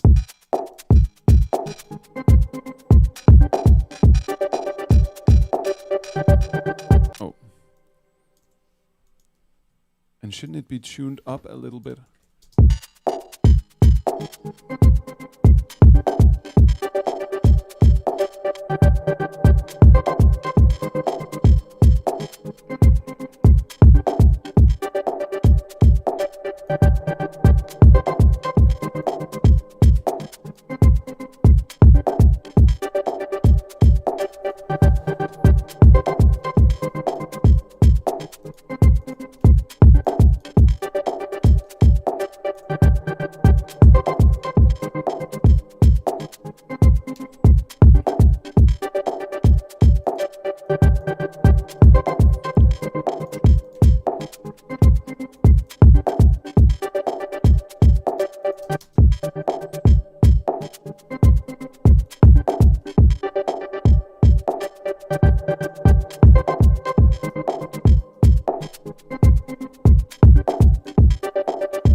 was thinking about the pad thing. If we just tried on here.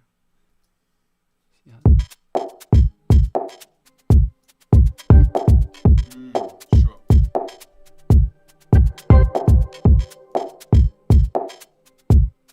I don't know why it's not that. Is it because the velocity is too low? I think the velocity. Yeah.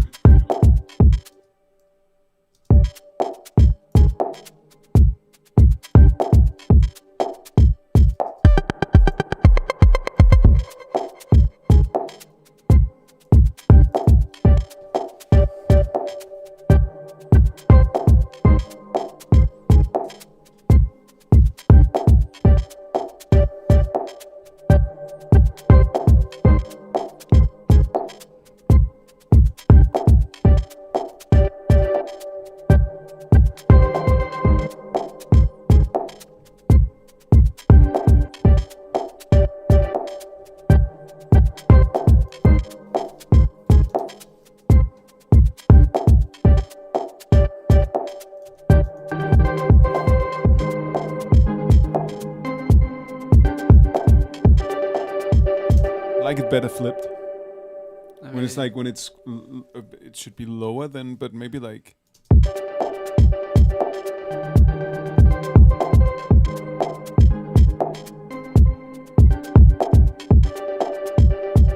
Nah, I don't know. Maybe.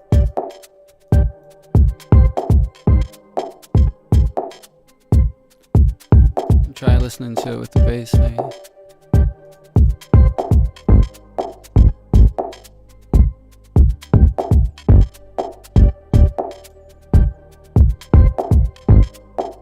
Yeah.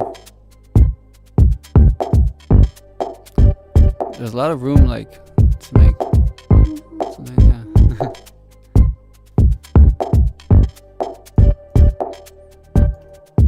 I want to grunge up the drums a little bit, just make everything a little bit. I feel like we need that noise that we made earlier. Let's just stretch it out for the entire song because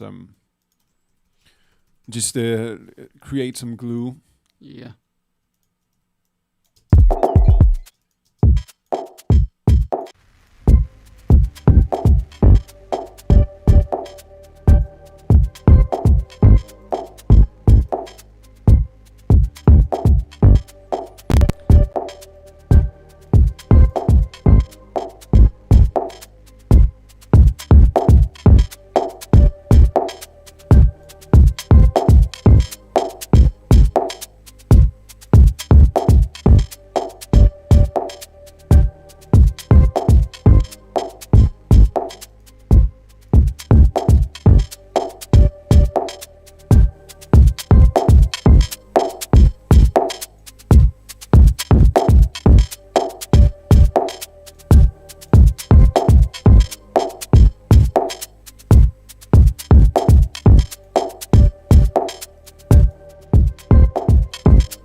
This plugin is amazing.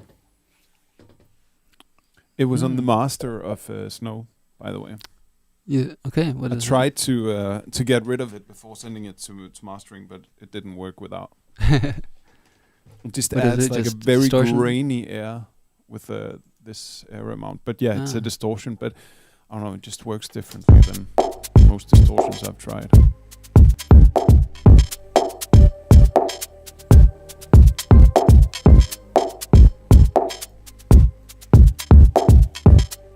It's nice. Maybe like I reckon like sort of breakbeat on the kick position, but just using like Sure. maybe like more percussion element on. So you want it to always reset on the kick? Yeah. Okay, I have Maybe. a lot of breaks. Maybe is it this kind of?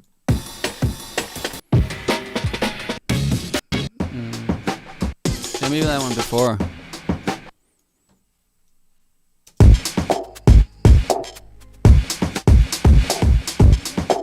And then just frequency down.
gør lige det der, hvor jeg døde lige en lille smule tidligere. Ja. Sådan der.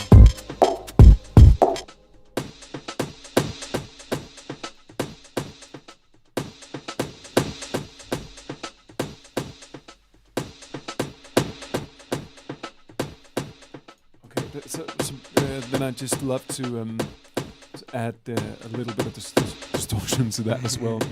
Just make it sound like it's going through a shitty mixer or something.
To raise the tempo, I think it would be nice if it was faster now.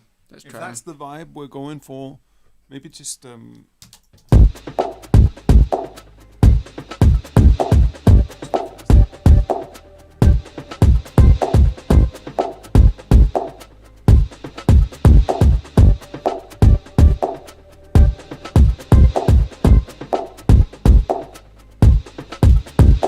think I like 120 better. It's a little bit drowsy anyways, it's like a little sleepy. Yeah. I don't know about the highs and the break. Maybe.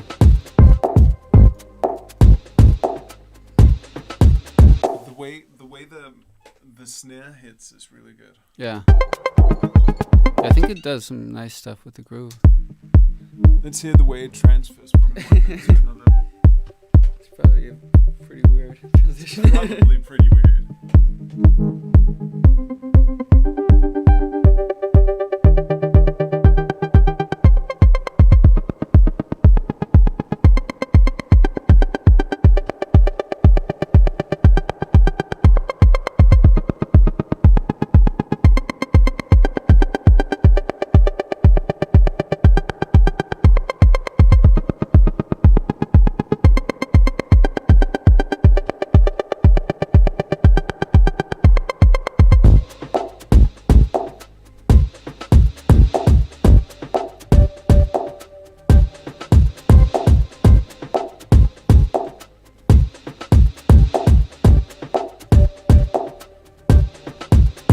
No way impossible. Oh,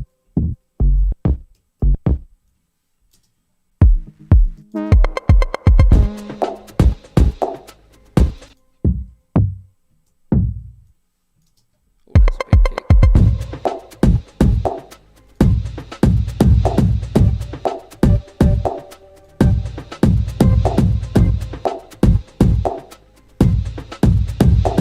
It's the kind That's a that massive kick. if you tune it right, it might just Yeah. work.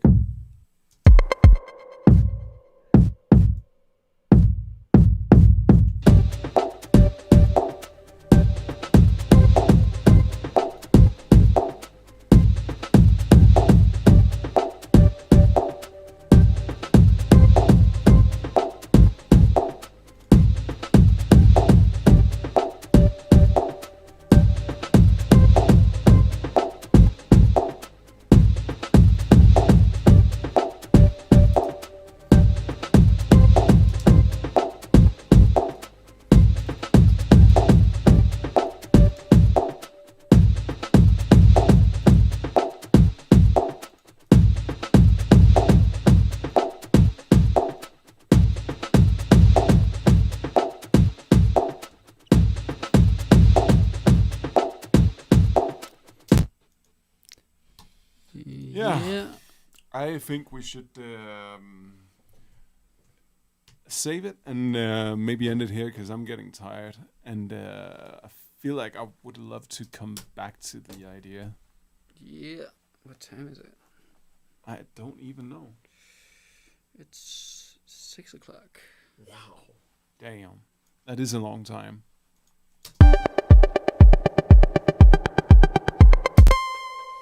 I definitely. What I can tell is that I need some. Still need to get better at going from working on media on something like that and then to doing it in Ableton. You know, that transfer. Yeah. It's a little bit. It's just a way I'm not used to working, so I need to sort of change my mindset for that. It's just you do things on a machine like that you wouldn't do. Yeah, exactly. In the piano roll. I think also with Link, if you get that up and running, then you can easily just like try something off. But yeah, I'm also like really used to just drawing MIDI and stuff like that. Yeah, but it's getting so boring, right? Yeah. Drawing MIDI.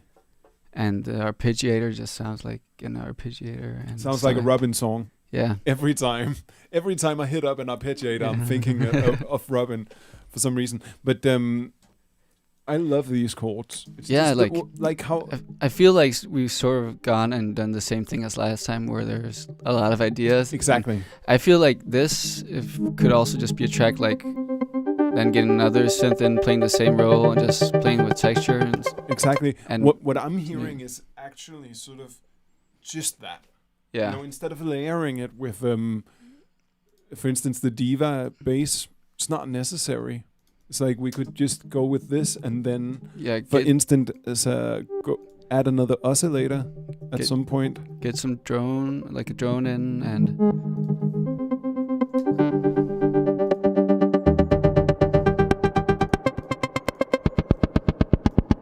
yeah, just like also what you did with the chain, playing with the octaves and stuff like that.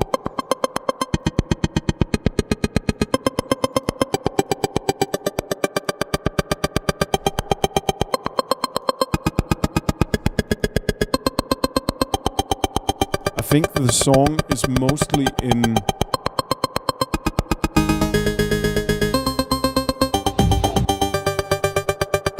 just using this synth and nothing else. Yeah, and maybe nothing else, but that is the song. Yeah. Right.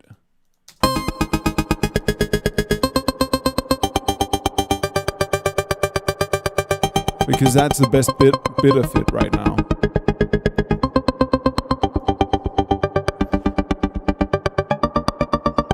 Maybe try taking that down in tempo a bit.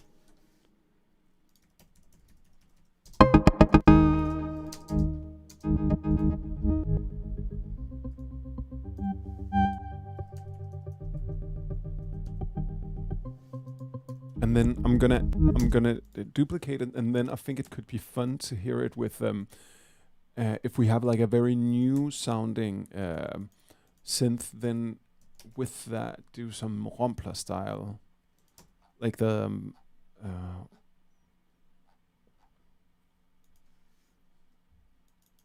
like this.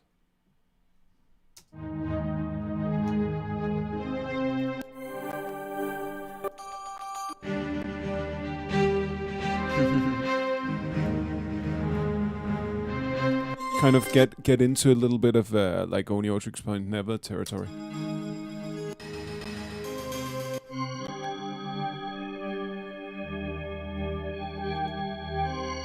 That's pretty cool.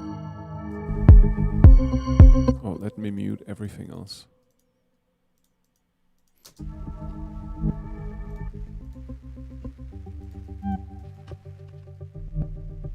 Yeah, I feel like it could just be like without a beat, maybe. Yeah, that is the song. You know what? Let's try to put something together so we can. Oh, good point. Vary the tempo over time. That would be fun. That's something you basically never do. Okay, so you know what? Just to make it easy for ourselves, I'm gonna just delete everything else. save this under a new name. Just right down to the core of it. Oh, I could use the sidechain. Perhaps.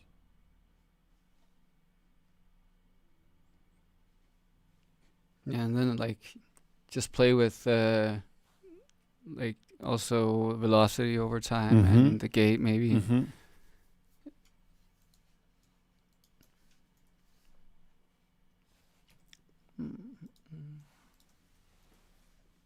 Okay, the wave station didn't work.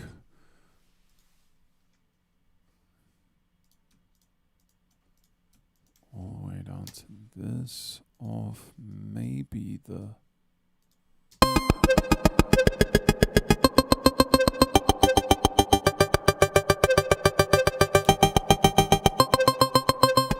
Not even. Okay. Now we can really see everything that's going on.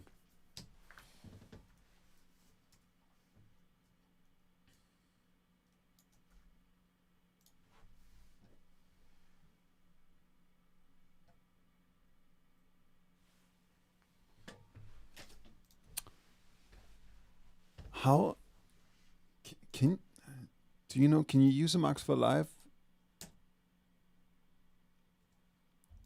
patch to control the tempo? Is that possible? Can you map it Let's to the see. tempo? I guess. Yeah. Okay. So if we just say depth all the way down to here, super slow rate, and then jitter.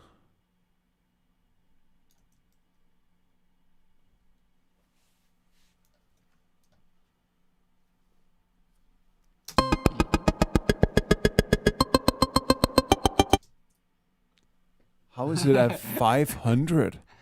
What? Whoa. That's too fast, man. Let's see.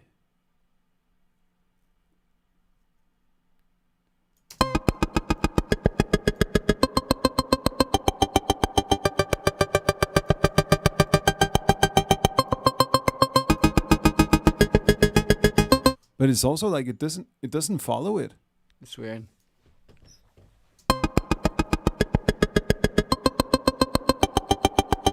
Why is it grayed out?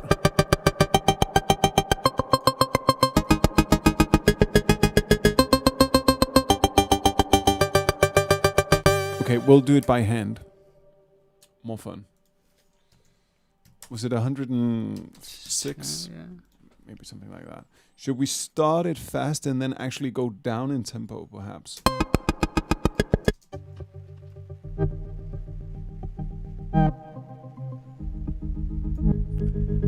Maybe just like small tempo changes.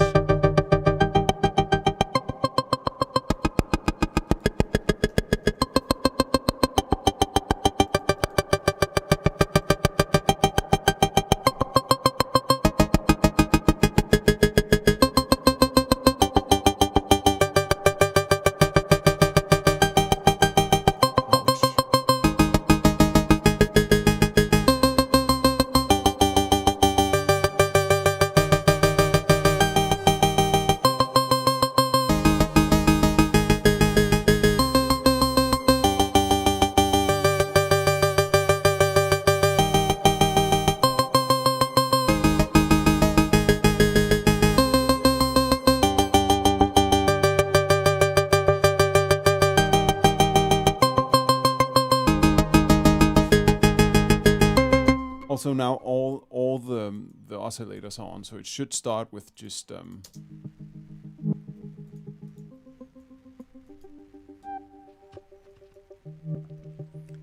Maybe get some delay that's like run by an LFO over time or stuff like that.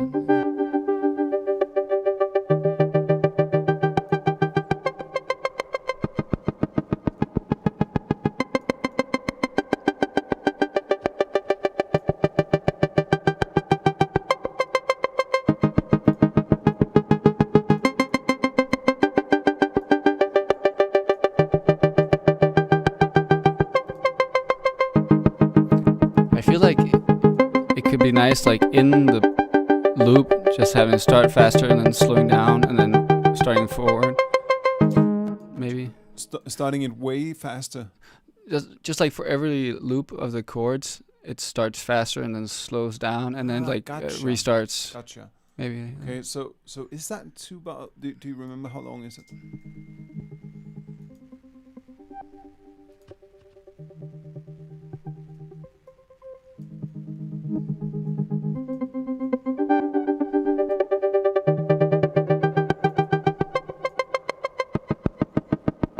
And then maybe just have one when it goes up.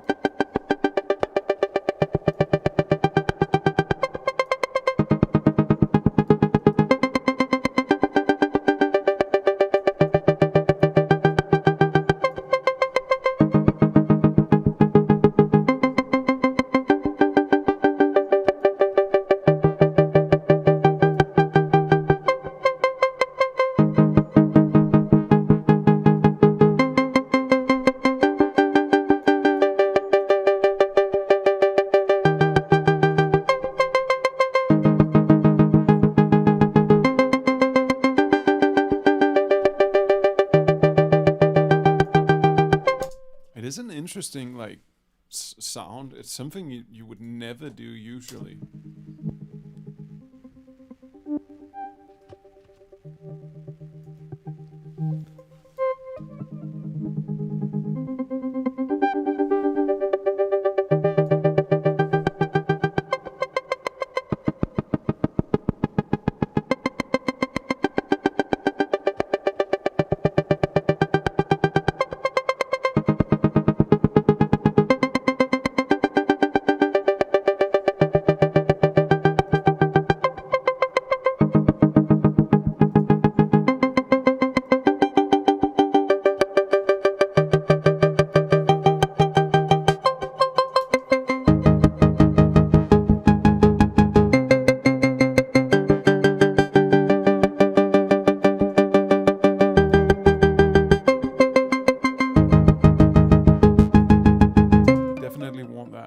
Yeah.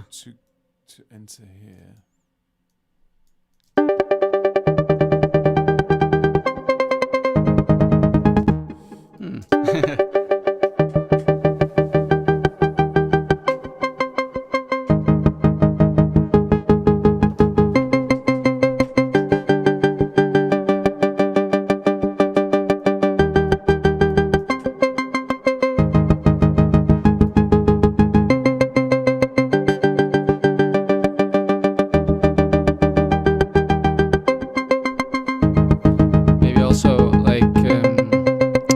Send with the crystallizer.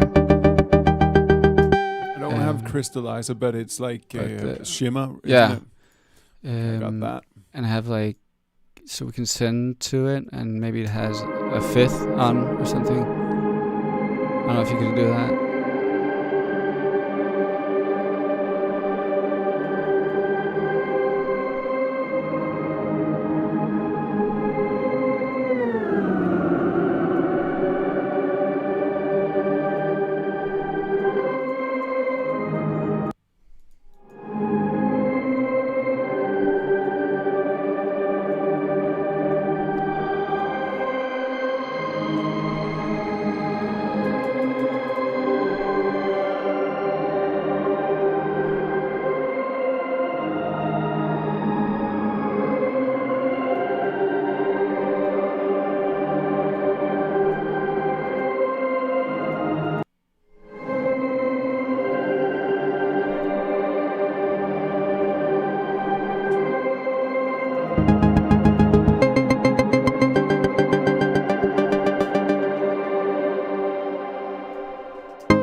control just to create a little bit of realness to the synthesizer sound.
On ice. Okay. Yeah. Well. We did a lot, and then shaved it all down to this. And it could be an interlude. It could be chords to work on later.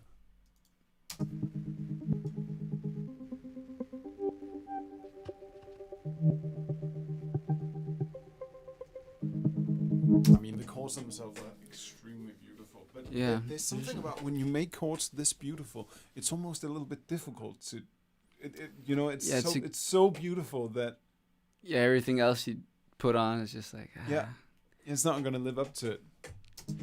But just maybe need some variety, maybe like a drone that comes in and stuff like that. Yeah, I think so too. There's some nice delay modulation. Maybe if instead of is this the delay?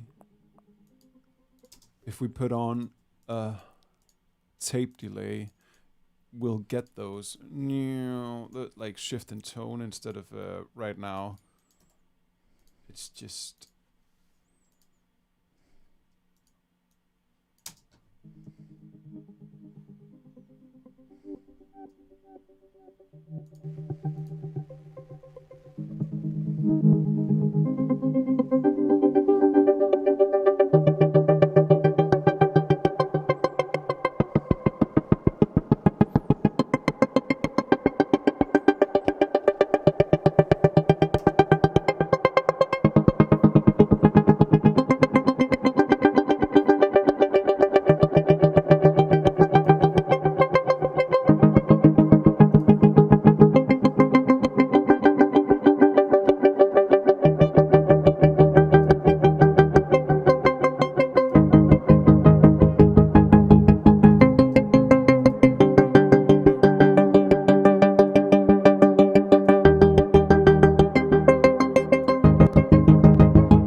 in trance. Okay, 4 hours, that's more than fucking enough. This is beautiful, and let's just say bye. Yeah, well, thanks for now. Yeah. And yeah. Nice Hopefully being, you'll join another day as well. But it's been a pleasure. Listen to Patrick's music, Sekuoia. It's great. New stuff is in the making. Yeah. And Yeah, thanks for now. Had a blast.